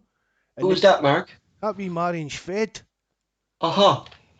Is that maybe not pronouncing that right? You know who I'm talking about? Yes. Little Ukrainian winger. He seems to have turned it round now, and they were raving about him the last I heard.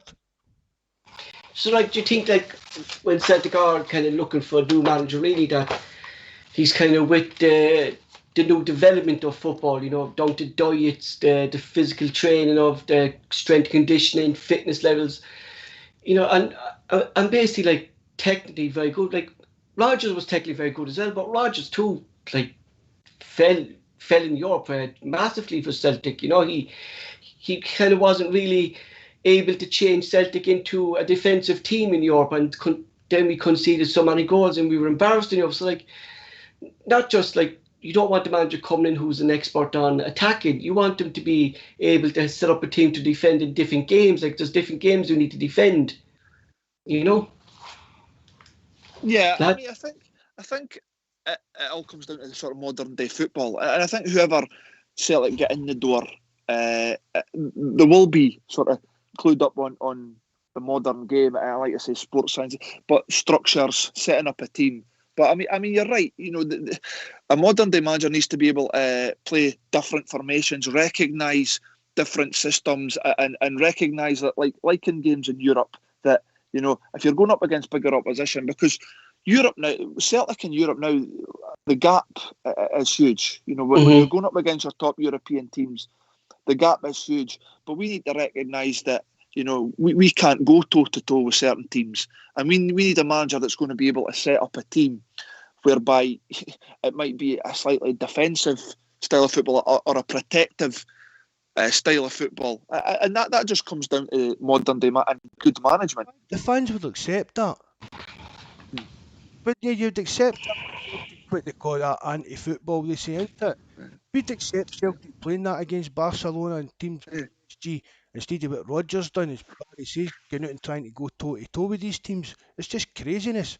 We need a manager that's got, as Barry said there, we need somebody that can organise the team to suit the game that we're actually playing. Not just go out there with one plan and that's all they've got in their mind. So that's for Barry tonight. Barry, thanks very much for for coming on again. I always appreciate to get your insights into football clubs and how they work from the inside. Mark, you've anything to add for Barry? Or? No, thanks very much again for coming on, Barry. It's great to hear you every time you're on. Love listening to what you say. Thanks very much for having me, guys. Appreciate it. Perfect, Barry. Thanks. Barry, thanks. So next on the line is Michael Dundee from the Forum. He was on us the other day, but we decided to bring Michael back because he was pretty emotional after the last Celtic game and how we accepted defeat and how the team performed. So Michael's going to come back on. We're going to go through the next Old Firm game and what does he think we should do, and should we start the youngsters. And I just want to touch on one youngster there, because I saw in the form is Kamuka Dembele's contract.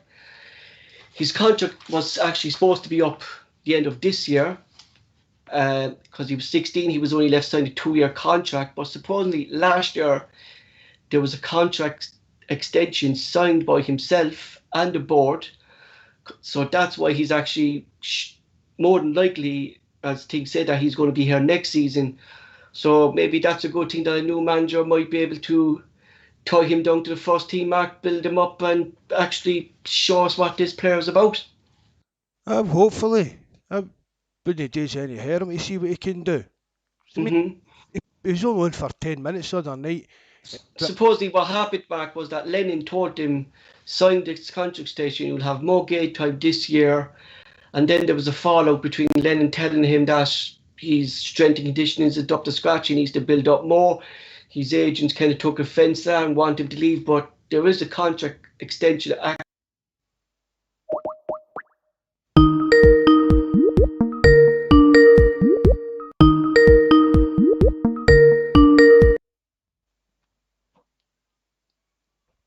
Hello, Mikey. Hi, how you getting on? Can you hear us, Paul? Can you hear us? Paul? I think I've cut, Hear you, Mark. Can't hear Paul. I've cut Paul off here.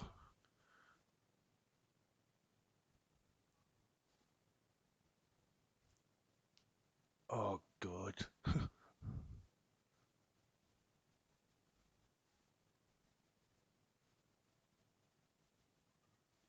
I can't see where Paul's went to here. Thank you for coming on again. No bother.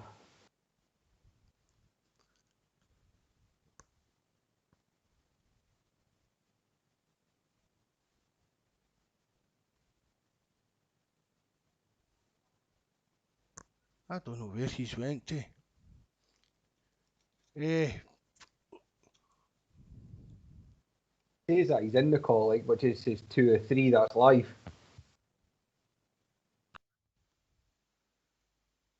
Mark, you there? oh, is he there? I can hear you now, Paul. Yeah. Mark, I got cut off there as well. Sorry, I don't know what happened there, Paul. Perfect. So Michael's with us again, and the reason, Mike, I wanted to bring you on again today because you were quite emotional the other day when we were talking about Celtic on the last podcast, about how we accepted defeat, and in the matter of defeat we came about the Celtic and Rangers game, the 4th round Scottish Cup. What are your hopes for the game at the weekend? Are you expecting changes from John Kennedy, or you think he's going to go with the same players? I think they've got to be realistic as well. As much as everybody wants an overhaul of the squad, I mean, you've still got to put something on the pitch that's got a chance of winning. Like, I mean, everybody would love to just field the team at all the promising youths, or hopefully promising youths we've got. But again, you're not wanting them to go, even though they've been beating the League Cup, you're not wanting them to go the whole league season without losing a game, So, it's just getting a balance, like it says. There's certain players that are 100% I wouldn't have near the squad, and there's certain players that I would definitely get in the squad that are going to be there for next season. Do you think Lee Griffiths should start up front? Yeah, well, like I say, I put together, like you say, a team that I would personally play on Sunday, and I've got Lee Griffiths starting over Edward. That's just personally me, because Edward's 100% not going to be there next year. I actually think Griffiths will be there. I think it would be silly to let him go. If you get Eddie Howe comes in, I think he's one of the players that you would want to keep, because there's just goals in the guy. Yeah, I understand he comes with his problems, but I mean, it's hard to get goal scorers, and he's a goal scorer. He's a goal scorer, exactly. He's a player really considering the rebuild we have to do, like that. Maybe he's the one player that we actually should be looking into keeping. Mark, would you start Lee Griffiths next week Uh, instead of Edward? yeah, I probably would. I would, but I don't think he'll be here next year. But I would start him next week. Just Edwards, just his time's done. He's not even back. His time's done for me. So what would your starting lineup be, Mark, for next week? And I'll come to you as well, Michael. What way would you go next week, Mark, do you think? Was Mike? If, We still want to beat them. Do you know what I mean? It's still a derby game that we still want to win. and I think it's we're the only team really that can stop them going unbeaten in the league, really, aren't we, in the last couple of games remaining? I think so, yeah. But I'd go with Taylor over Laxalt for the start, Exactly. and then it would be Welsh and Ayer in the middle. Kenny at right back. That's my back four. I've got exactly the same back four. And then it's not going to happen. Scott Brown will start, but I'd start Soro and McGregor. I've got Sorrow, McGregor, and Turnbull as just behind the striker. 3 and then I would go with You see Griffiths and Forrest. Is Forrest fit, lads, or? That's the exact same team I would go with. And I would put Parkas in the goal. I'd throw him in like a.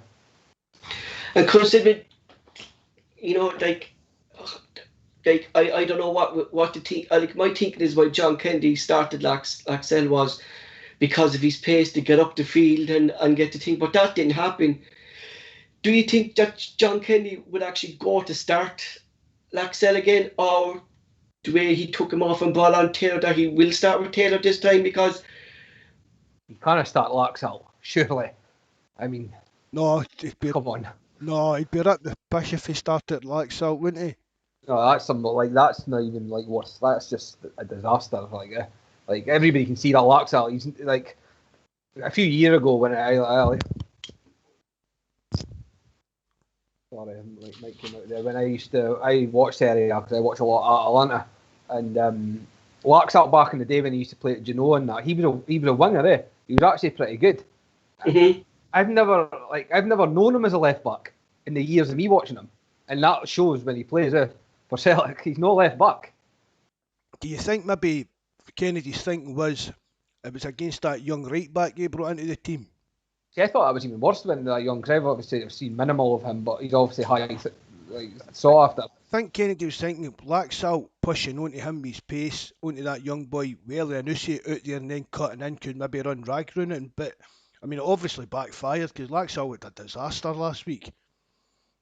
But yeah, no, he was really bad. I think Kenny was worse. But that was between the two of them. It was hard to pick. But my problem is like with that match is it was the lack of fight. Do you know, within no matter what team he puts out, like these players should be up. And Michael said, like, no matter what team you're playing your local rivals. There's no motivation for you to drop your passion or your fight in these matches, is there? I think, like says the chat, I think everybody will agree. I kind of shocked at Scott Brown, his attitude in these games recently. Mm-hmm. Like he's just no interested, which is unbelievable. And it's kind of hard that John Kennedy, Mark, doesn't see that like that. Scott Brown's away for the season. The fans want to see what Zorro's like. Can he fill these boots for Scott Brown? And how does Kennedy doesn't see that? Like, is you think he's just being lied to Scott Brown? I think that's what it is. Just like the old pals act. Oh, it's all right. We're not playing for anything now. It's just bizarre. It's a bizarre decision.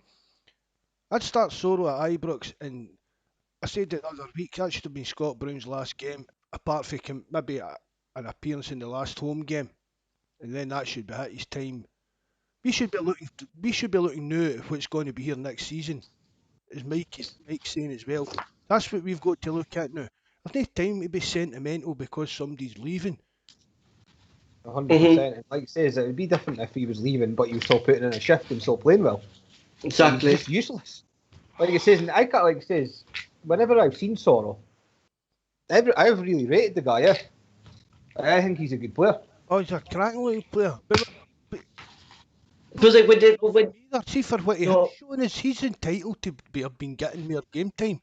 so I remember he played in one Old Firm game, and he was the only one really that was kind of putting in these hard tackles, wasn't he? In the match, and he got a booking and everything like in that game. Like that's what you want to see from Celtic players, go in for these hard tackles. If you get a booking, you get a booking. But that's what you want. You know, you want to fight in these players, but it's just not happening. And sure to God, like that these players know that this is the last chance that we have against Rangers this season, and like Rangers can't go unbeaten against Celtic this season. You know, it's unthinkable for a Celtic fan to have their local rivals be unbeaten against Denmark in this.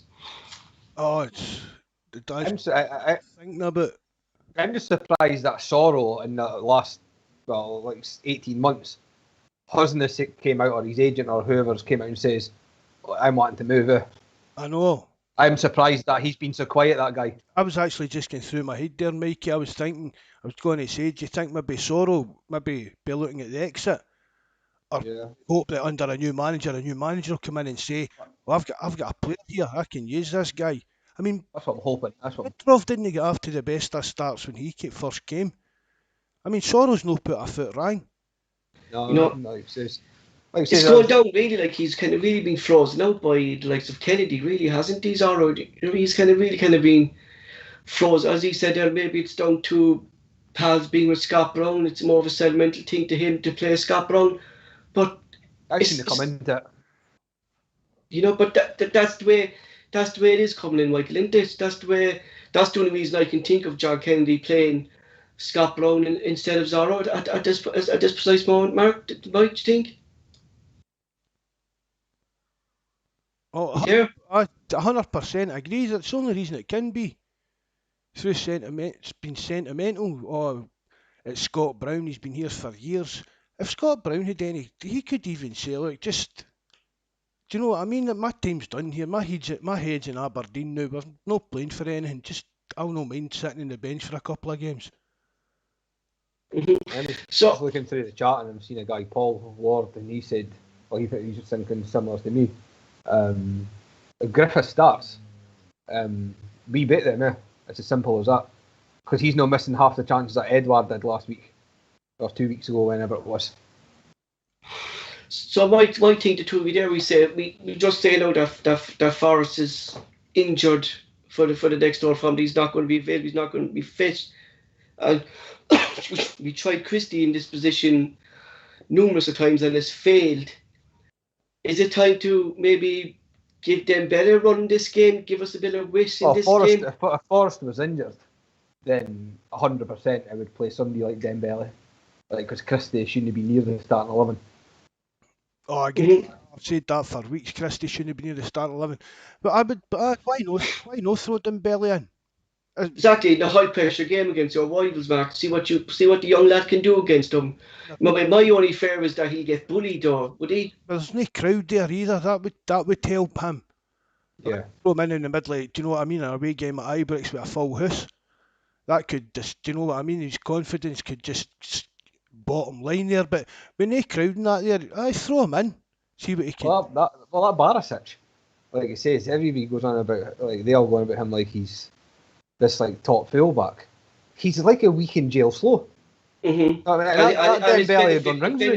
It's benefited him this season actually that there was no fans in Ibrox, you know, that because they were on his back all last season and stuff like that, and that actually did benefit him this season that there's no Rangers supporters in Ibrox, you know. So, do you think he'll start Griffiths, lads? Do you think, I personally think he'll go for Edward. I don't think he will start Griffith. I think he'll still go with Edward. Oh, well, I think he'll start Edward. I don't think there's any doubt about that. But I also think he'll start. The team we picked was the team we'll pick. The team Kennedy will pick will be totally different. I just think it's a bit strange that nearly everybody in the chat and everybody on the forum, other than maybe one player, will pick the exact 11 that everybody would start. Yeah, if you go to Kennedy's team, there'll be 4, 5, maybe 6 players different. That's how blind the coaching staff are just now to picking their starting 11. I think he'll start with more than likely, if Forrest is not injured, he'll start with the same team. The fourth one, Bar Taylor, that he'll play Taylor back set. I think that'll be the only change that I think I could see Kennedy doing, and it's just unthinkable to put that same team out again that failed so miserably in the Scottish Cup fourth final. You know, like everyone looked out of all sorts there. Like, you know, like That performance in the cup game, you could accept Mhm. that. You could accept that in this coming league game because the game's a bit of a dead rubber. If we'd beat them in the Scottish Cup, Exactly. And going now, we have to win it, Mark. You know what I mean? We like what going on. Like Kennedy's going on about this. We're the biggest club in Scotland, which rightly so we are. But let's prove it. You know, put Rangers in their box. You're talking on the pitch, no in the press. Exactly. So I have a few here. So just read me out. Paul Ward goes, my team is Barkas, Oyer, Beaton, Welch, Taylor, Zorro, Brown, Moy, Forrest, Griffiths, and Dembele. The only thing with that is I just couldn't start beat on. But we're asking I if just Forrest, rate him. is Ayer going to be fit for it? That's true. He was injured at his shoulder, wasn't he? That's true. So if he's injured, like I Yeah, can't he'll see come Duffy coming in, so I can see Beaton coming in there again into that centre back line. You can't play beat on at centre. You're just asking for trouble. Honest, he is so slow. Would you throw Duffy in there, No. I would throw Duffy in over Beaton. Mark? So we'll give Duffy a wee. If Scott Brown can get a wee last hurrah, why does Duffy no? I think Duffy, okay, he has got his mistakes in him, but what you can never say that he's 100% committed. Like he says, he's made his mistakes and That like that would be some laugh if he started like I got a goal. beating and Duffy, Dembele, wouldn't it? Young guys like that and players out of position and things like that. That would it just wouldn't surprise me though. Lenedy, isn't it? Pedro calls him on the forum, Lenedy.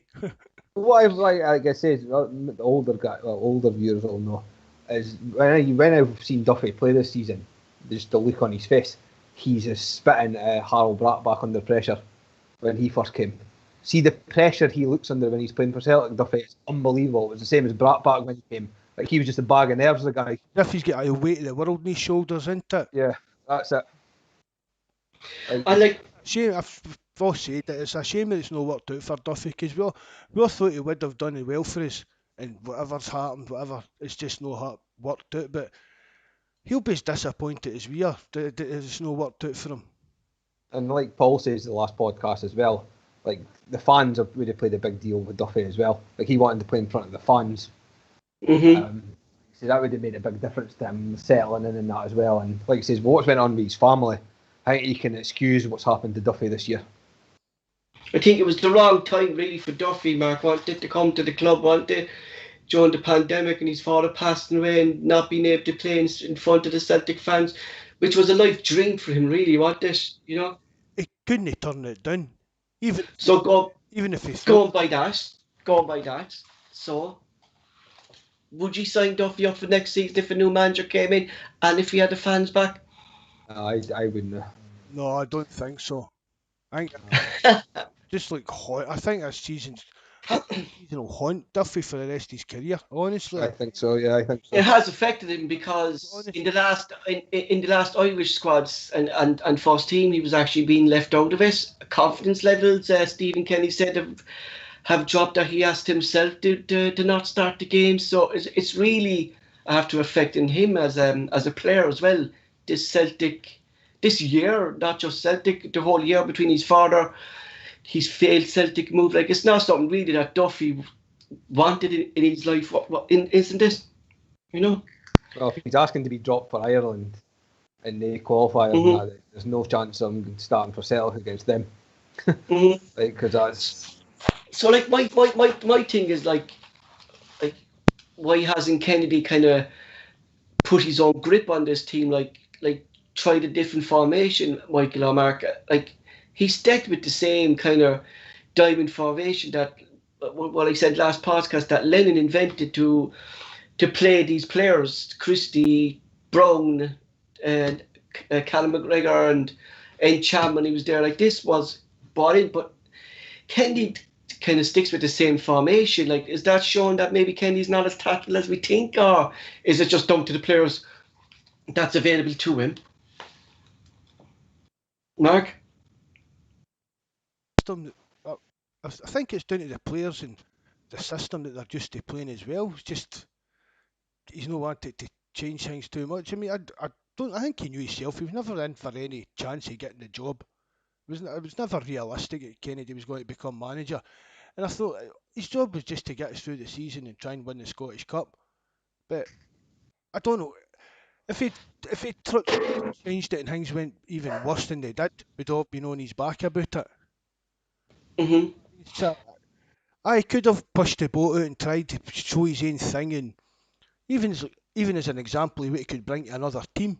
This is how I had Celtic playing at the end of last year. This is how I like to play the game and that. But he's not done it. Considering like he's been under the management of Brendan Rodgers, he was in charge of our youths as well. I believe, wasn't he? He was down in the youth academy. Like, he knows these young players, and do you know what I mean? Like, and how he's kind of not kind of giving them a chance is kind of beyond me when the season is finished. Really, do you know? Well, if you look at the team the way it plays now, it's not any different than when Lennon was in charge. But that's what happened. Keep the assistant. Exactly. So, like, Michael, do you think like we should have already kind of had the manager in place and finished out this season, let him see who he wants to keep and not to keep? I think, like you say, even if it wasn't somebody that was getting appointed, they should have announced somebody by now. I mean, even if it was announced, even if I personally agree with Barry, that was on earlier. I think Eddie Howe is going to be appointed, and I think the deal's already done. Like, he would have been watching everything anyway. Like, he'll know himself who's getting kept and who's not. Mm-hmm. So there's a post there I want to read out for you, and it's actually I actually found it very interesting. It's from nobody at work on the forum, and he put out this on the. I'm starting to get worried about the next season. Normally planning for next season starts in January. However, we have no manager, no head of recruitment, and lost a few scouts. This means our plan for next season is way behind schedule. In a normal year, this would somewhat be of a problem, but when you factor in the rebuild that has to start, it's becoming a big issue. What do you think of that, lads? That post from. He's a moaning get him, so he is. I mean, I used to get called that on the forum a lot. But he does have a point, though. Oh, of course. Normally Celtic would normally Celtic. I know that, yeah. But normally Celtic would sign these players in January and have them ready at least for the qualifiers of the Champions League. But like with the Champions League, have so much along the corner back. But we say that we all say that we should be planning in January for players for the summer, and we've done it with a few, but we don't do it as often as everybody seems to think we do. But we should do it more. But that's what we're talking about. This is where a director of football will make all the difference. That's his job to do all this planning. Do you know what I mean? He'll be planning for the next 2 years at least. There'll be young players. It's just like Man City and all these big teams down in England. They've got players that, like, at 16 are watching out in South America, and they've got plans for them for the next 5 years. They've not even signed them yet. And I think that's, Mark, like going back to what I said in the previous podcast, like that we don't have a kind of a recognised striker in our youth academy. You know, that's terrible. That's shocking. I've read it last night, and I read it off a few sites, like, and I read it like that. The last striker they had was this young lad, McCarney or something. He was on the bench the other day. The left back fella. Montgomery. Yeah, he was a striker, but he was brought back into to be a left winger because of his pace by Darragh D and Steve McGuinness. Now there is strikers there, but they're not up to the level to progress to the first team, and that's the major concern, that we can't produce a striker within our club. About Celtic's size, not have even 2 or 3 top promising Scottish strikers coming through. Exactly. Are you worried as a supporter, Mike? I'm worried. Like I said, as everybody knows, I can come across as properly a greeting-faced gut. But I think this season I've got every right to be. I am seriously. I'm like I say, from the top to the bottom, the serious problems. I think what I don't doesn't sit well with me either is if it is Eddie Howe that does come in, he's been out of club for what, a year and a half. Think how earlier he could have been in. No, I mean, when Lennon was sacked, or when Lennon should have been sacked well before Christmas, how not just push the boat out, even if he was getting paid from Bournemouth, or this payments or whatever's going on. Just pay the guy, get him in, and there still could have been a chance. Been a lot of money. It would have been a lot of money, I think, Mikey. Yeah, I think so. Yeah. No, I mean, it would have been a lot of money to buy out what he was owed off Bournemouth. But what we'll say about that is right. We're pushing to the end of April now. What would we up with announcing that Eddie Howe will be taking over come the 1st of June when his contract expires at Bournemouth? Yeah, at least the fans know that progress has been made behind the scenes, kind of a thing, Mark, isn't it? I don't see if there's. Well, Dominic Mackay gave the rugby guys his notice, right? I'm going to take over Celtic. It meant to be the 1st of July. He's ended up coming in early. So even with Eddie Howe on supposed gardener leave and under contract to them for another month or two, what's up with announcing at the end of that month or two he'll be the next Celtic manager? Yeah, that's what I mean. That's what I think. That's what a lot of the fans want. It's just Exactly. just something like something to give hope. Like it's just so bad just now. That wouldn't affect, to me. That wouldn't affect the contract that he's seeing out with Bournemouth. All he's doing is saying, "Oh, this is my next job. Once I finish this job, this is my next one." Yeah, that's correct. Zach, Mark, same question to you. I never really kind of asked you, even between all our chats that we have outside the forum. Are you worried as a Celtic supporter at this precise moment? Are you optimistic about the future, or are you worried? Well, you know me, I always look at the bright side of stuff, Paul. Mm-hmm. I'd say I'm optimistic. I'm more worried because I think I've said it before. I think this is the biggest overhaul for Martin O'Neill time, and we need to get it right to plan long term. So I'm worried that we don't make the right choices, but I'm optimistic that we do. Do you know what I mean? Mm-hmm. And to you guys in the live chat, what's your position on that? Are you worried, or are you optimistic that the club will make the right decision of a manager and the future is bright for Celtic? Now, there was a thing that United Ireland put on the post that I forget the name of the player that was supposed to be signed, this young defender, and some fellas on the forum saying, why are we looking to buy these players when we don't have a manager in place? And I was saying that the scouting system still works within the club, that we still scout players, we still bring these players to the board. Are we right to still scout players, Mark, even though we don't know who the manager is and we don't know what system he plays? Or is there something already being done behind the scenes that we know the manager, they know who the manager is, and they're scouting players for him? Mark? Oh, well, it's a bit of both. You're hoping into it. You're hoping that someday Mr. X in the background saying, "I try and sign him." But to the same extent, there is still a football club to be run. So maybe they've just, I don't know, maybe is it Tommy McIntyre? Maybe they've just went and say so about a player or so. Do you know, there's still got to be deals done for even young players, even though we don't get a manager. Celtic are still looking at the next big 16, 17-year-old football star. You know what I mean?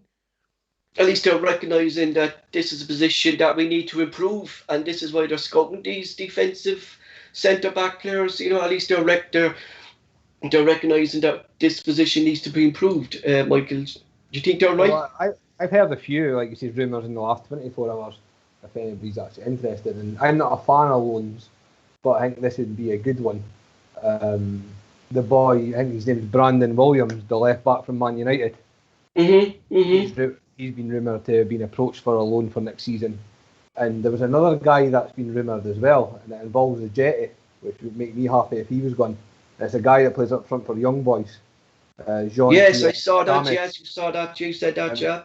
He scored 80-odd goals in 120 games for Young Boys, and it involves the Jetty.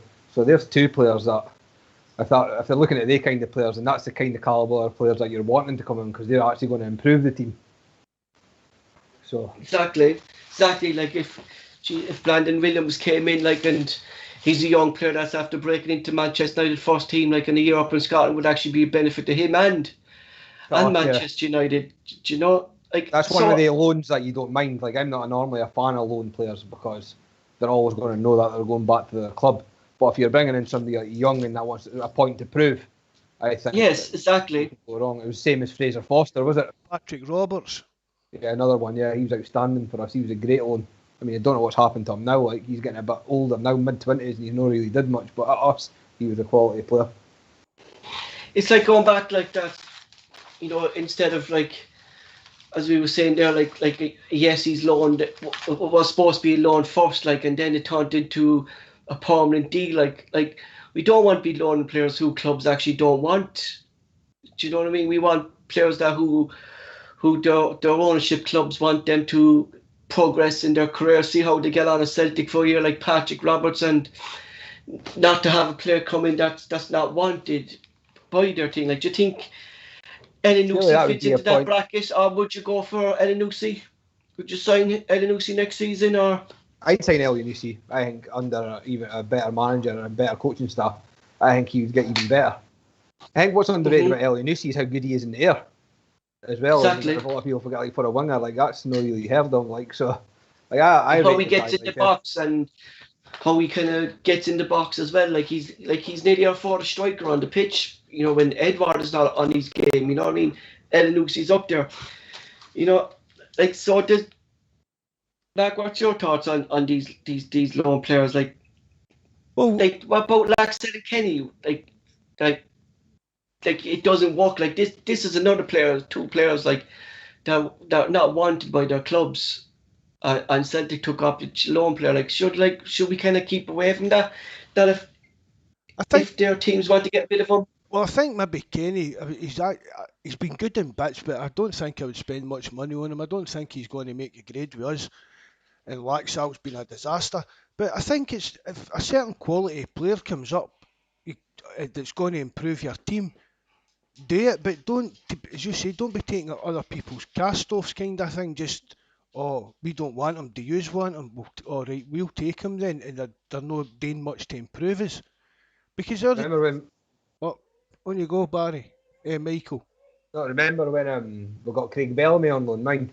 Aye. That's the kind of players that you didn't mind getting on loan, like, eh? But that's exactly right. We get Edward in loan, which turned okay. But other players have come in and they play a few games, and no many loans really work out, do they, when you think about it? I mean, when you need to go back to Bellamy, and that's when you realise, I think that was, what, 2006? Fraser Foster. No, that was a loan originally as well, wasn't it? Robbie Keane. Yeah. Robbie. I had to throw an Irish fella in there, lads. I had to throw an Irish fella in there. Considering how Duffy was bad this season. For every Craig Bellamy, there's a Shane Duffy, isn't it? That's a big gamble. But if it's a young player that's going to come in and you know he's going to improve our team, and then see if he's but I'd also like to see it always try and get an option to buy in it in some form, because Man United that loan out young players that they know aren't going to make the grade with him, so they're putting them in the shop window. So if they come up here to big success, make sure we're first in at the shop window, you know what I mean? Yes. Brandon Williams, that's rumoured to be coming up, like, I think he's early 20s. He's not going to get a game ahead of that Luke Shaw. No. He's only, 26, 27, so he's going to be there full-back for years. So and Luke Shaw is a prime example of what a manager can do for a player, isn't it? Luke Shaw, you know, like, yeah, horrendous, like Marino coming out naming and shaming him. It's not the exact same as Neil Lennon kind of coming out naming and shaming players as well, like, it's hitting your confidence, like, but it just shows what a different manager can do with players and how they can improve them. And Luke Shaw's the prime, and Brendan Rodgers did it for us, didn't he? He brought these average players to a different level, you know, than they actually were. Scott Sinclair. Look at exactly. Scott Sinclair's one of the best Celtic players I've seen, really. See, for a short time, without a doubt, for the short time he was here, you can't fault what he done. You know, and it just goes to show, like, that, like, these big players that have left, Mark, like you had from the Rodgers era, like you had Sinclair, you had Armstrong. The club never really replaced them with players who actually can make a difference. So they haven't, you know. Even like you say, Jozo Simunovic, and obviously he had his injury problems, but in my lifetime of watching Celtic, he's actually one of my favourite players. I mean, that guy was what you call committed. And he wasn't afraid to go into a tackle. No, you know, that's why I related about him. He was good at the set pieces as well. He always got the odd goal. But he's still out of the club, so it shows you what's going on with him injury-wise. Exactly. But even he knew himself his injury, well, how capable he was of just getting injured, and he went in for all the tackles. But see what you were talking about earlier about commitment and fighting and that. Yeah. He gave everything for Celtic. He was just unlucky with injuries. That's what it was. He was unlucky. He could have been a top player for us, if he was fit. Like some of the games that he played in, and you'll always be remembered for that tackle on Kenny Miller for me. Yeah, exactly. I think that's shown at the start of every Old Firm game. I think at this stage, Kenny Miller must be sick of that tackle now at this stage. I think it was funnier when you have the Rangers TV commentary team actually commenting on it. That's the funnier thing. There's a good point here from Terence there. We saw two fullbacks for 37 million and two loan players in the last derby. Is that showing that maybe we're bringing in too many loan players, Michael? Do you think? It just shows the lack of. I mean, that's just bad management, is it? The lack of foresight and planning. That's shocking. To take in that kind of funds and not have. I mean, you can't have two fullbacks on loan and you're starting 11. It's just ridiculous. And like you said, look at the brought on loan. Like that's different if you're bringing in top fullbacks. But Laxalt and that Kenny. I mean, that Kenny couldn't get a game for Schalke, and they just got relegated this season for the Bundesliga, the worst defensive record in Bundesliga history. And he couldn't even get a game for Schalke on loan last season. Can you give me a score for next week, lads? Mark? Got a score prediction? Oh, you never said you were going to ask that, Paul. Put you on the spot. I've not thought about that yet. I'll say 3-1. We'll win 3-1. That's what I'll go for. You said that too the last time when we lost 2-0. Shut up. What you going for? I don't know. I'm going for 2-1, I suppose. I think we'll take it. I'm hoping, but it all depends on the lineup again, lads, don't it? When the start lineup comes out, if we're going to have a chance to win, I think, and I think it's all going to depend on the lineup, really, isn't it? Well, we've got Laxalt and Christie and exactly. Specs, what can you expect? If it's the usual suspects, yeah, we're going to expect the same, aren't we? What's your prediction, Mikey? I'd love to see, I'm going to be bold and I'm going to love it because it'll make me look like an idiot, but I love a 2-0 and Duffy to score. I mean, that would just be Duffy. Great, Duffy and Griffiths to score. Yeah, I think Griffiths will score because I think he, even if he starts or comes on, I just think he'll score. So, like you say, it's a shame. Like Mark says that he might not be there next year, but there's a question actually about the things I just heard it today, and I was going to put it next week as we talk about next week that Griffiths could be on a contract, an incentive contract, like a kind of a pay as you play contract. Would that be something you think that would interest Griffiths to stay? I don't think so. I think I would love him to stay, but I've just got a sneaky suspicion that he's going to end up at Aberdeen. I agree with that. I don't even think it's a sneaky suspicion. I think it's a bit of certainty. I think I might come back, like I say, because he is a good player if you can get him playing, but he might come back to haunt us next year. Like a Kenny Miller kind of a player come back to haunt us. Yeah. So, folks, that's from myself tonight, and Mark. Again, I'd like to thank our guests for coming on. Our apologies that Richard couldn't come on and give us his vision of football. But for myself, thanks very much. Mark and Michael, off to yourselves. Yeah, no problem. Like I say, I always enjoy being on. It's good to see the chat and that getting involved as well. Mark, yourself? Thanks, Paul, again for everything you do on here and behind the scenes. Thanks for joining us, Mikey, and other guests. And thanks everybody for tuning in. It's another great night there, just sitting blathering to you. So good night, God bless. And if you've not subscribed, please do that and hit the thumbs up. Right, thanks lads. Night.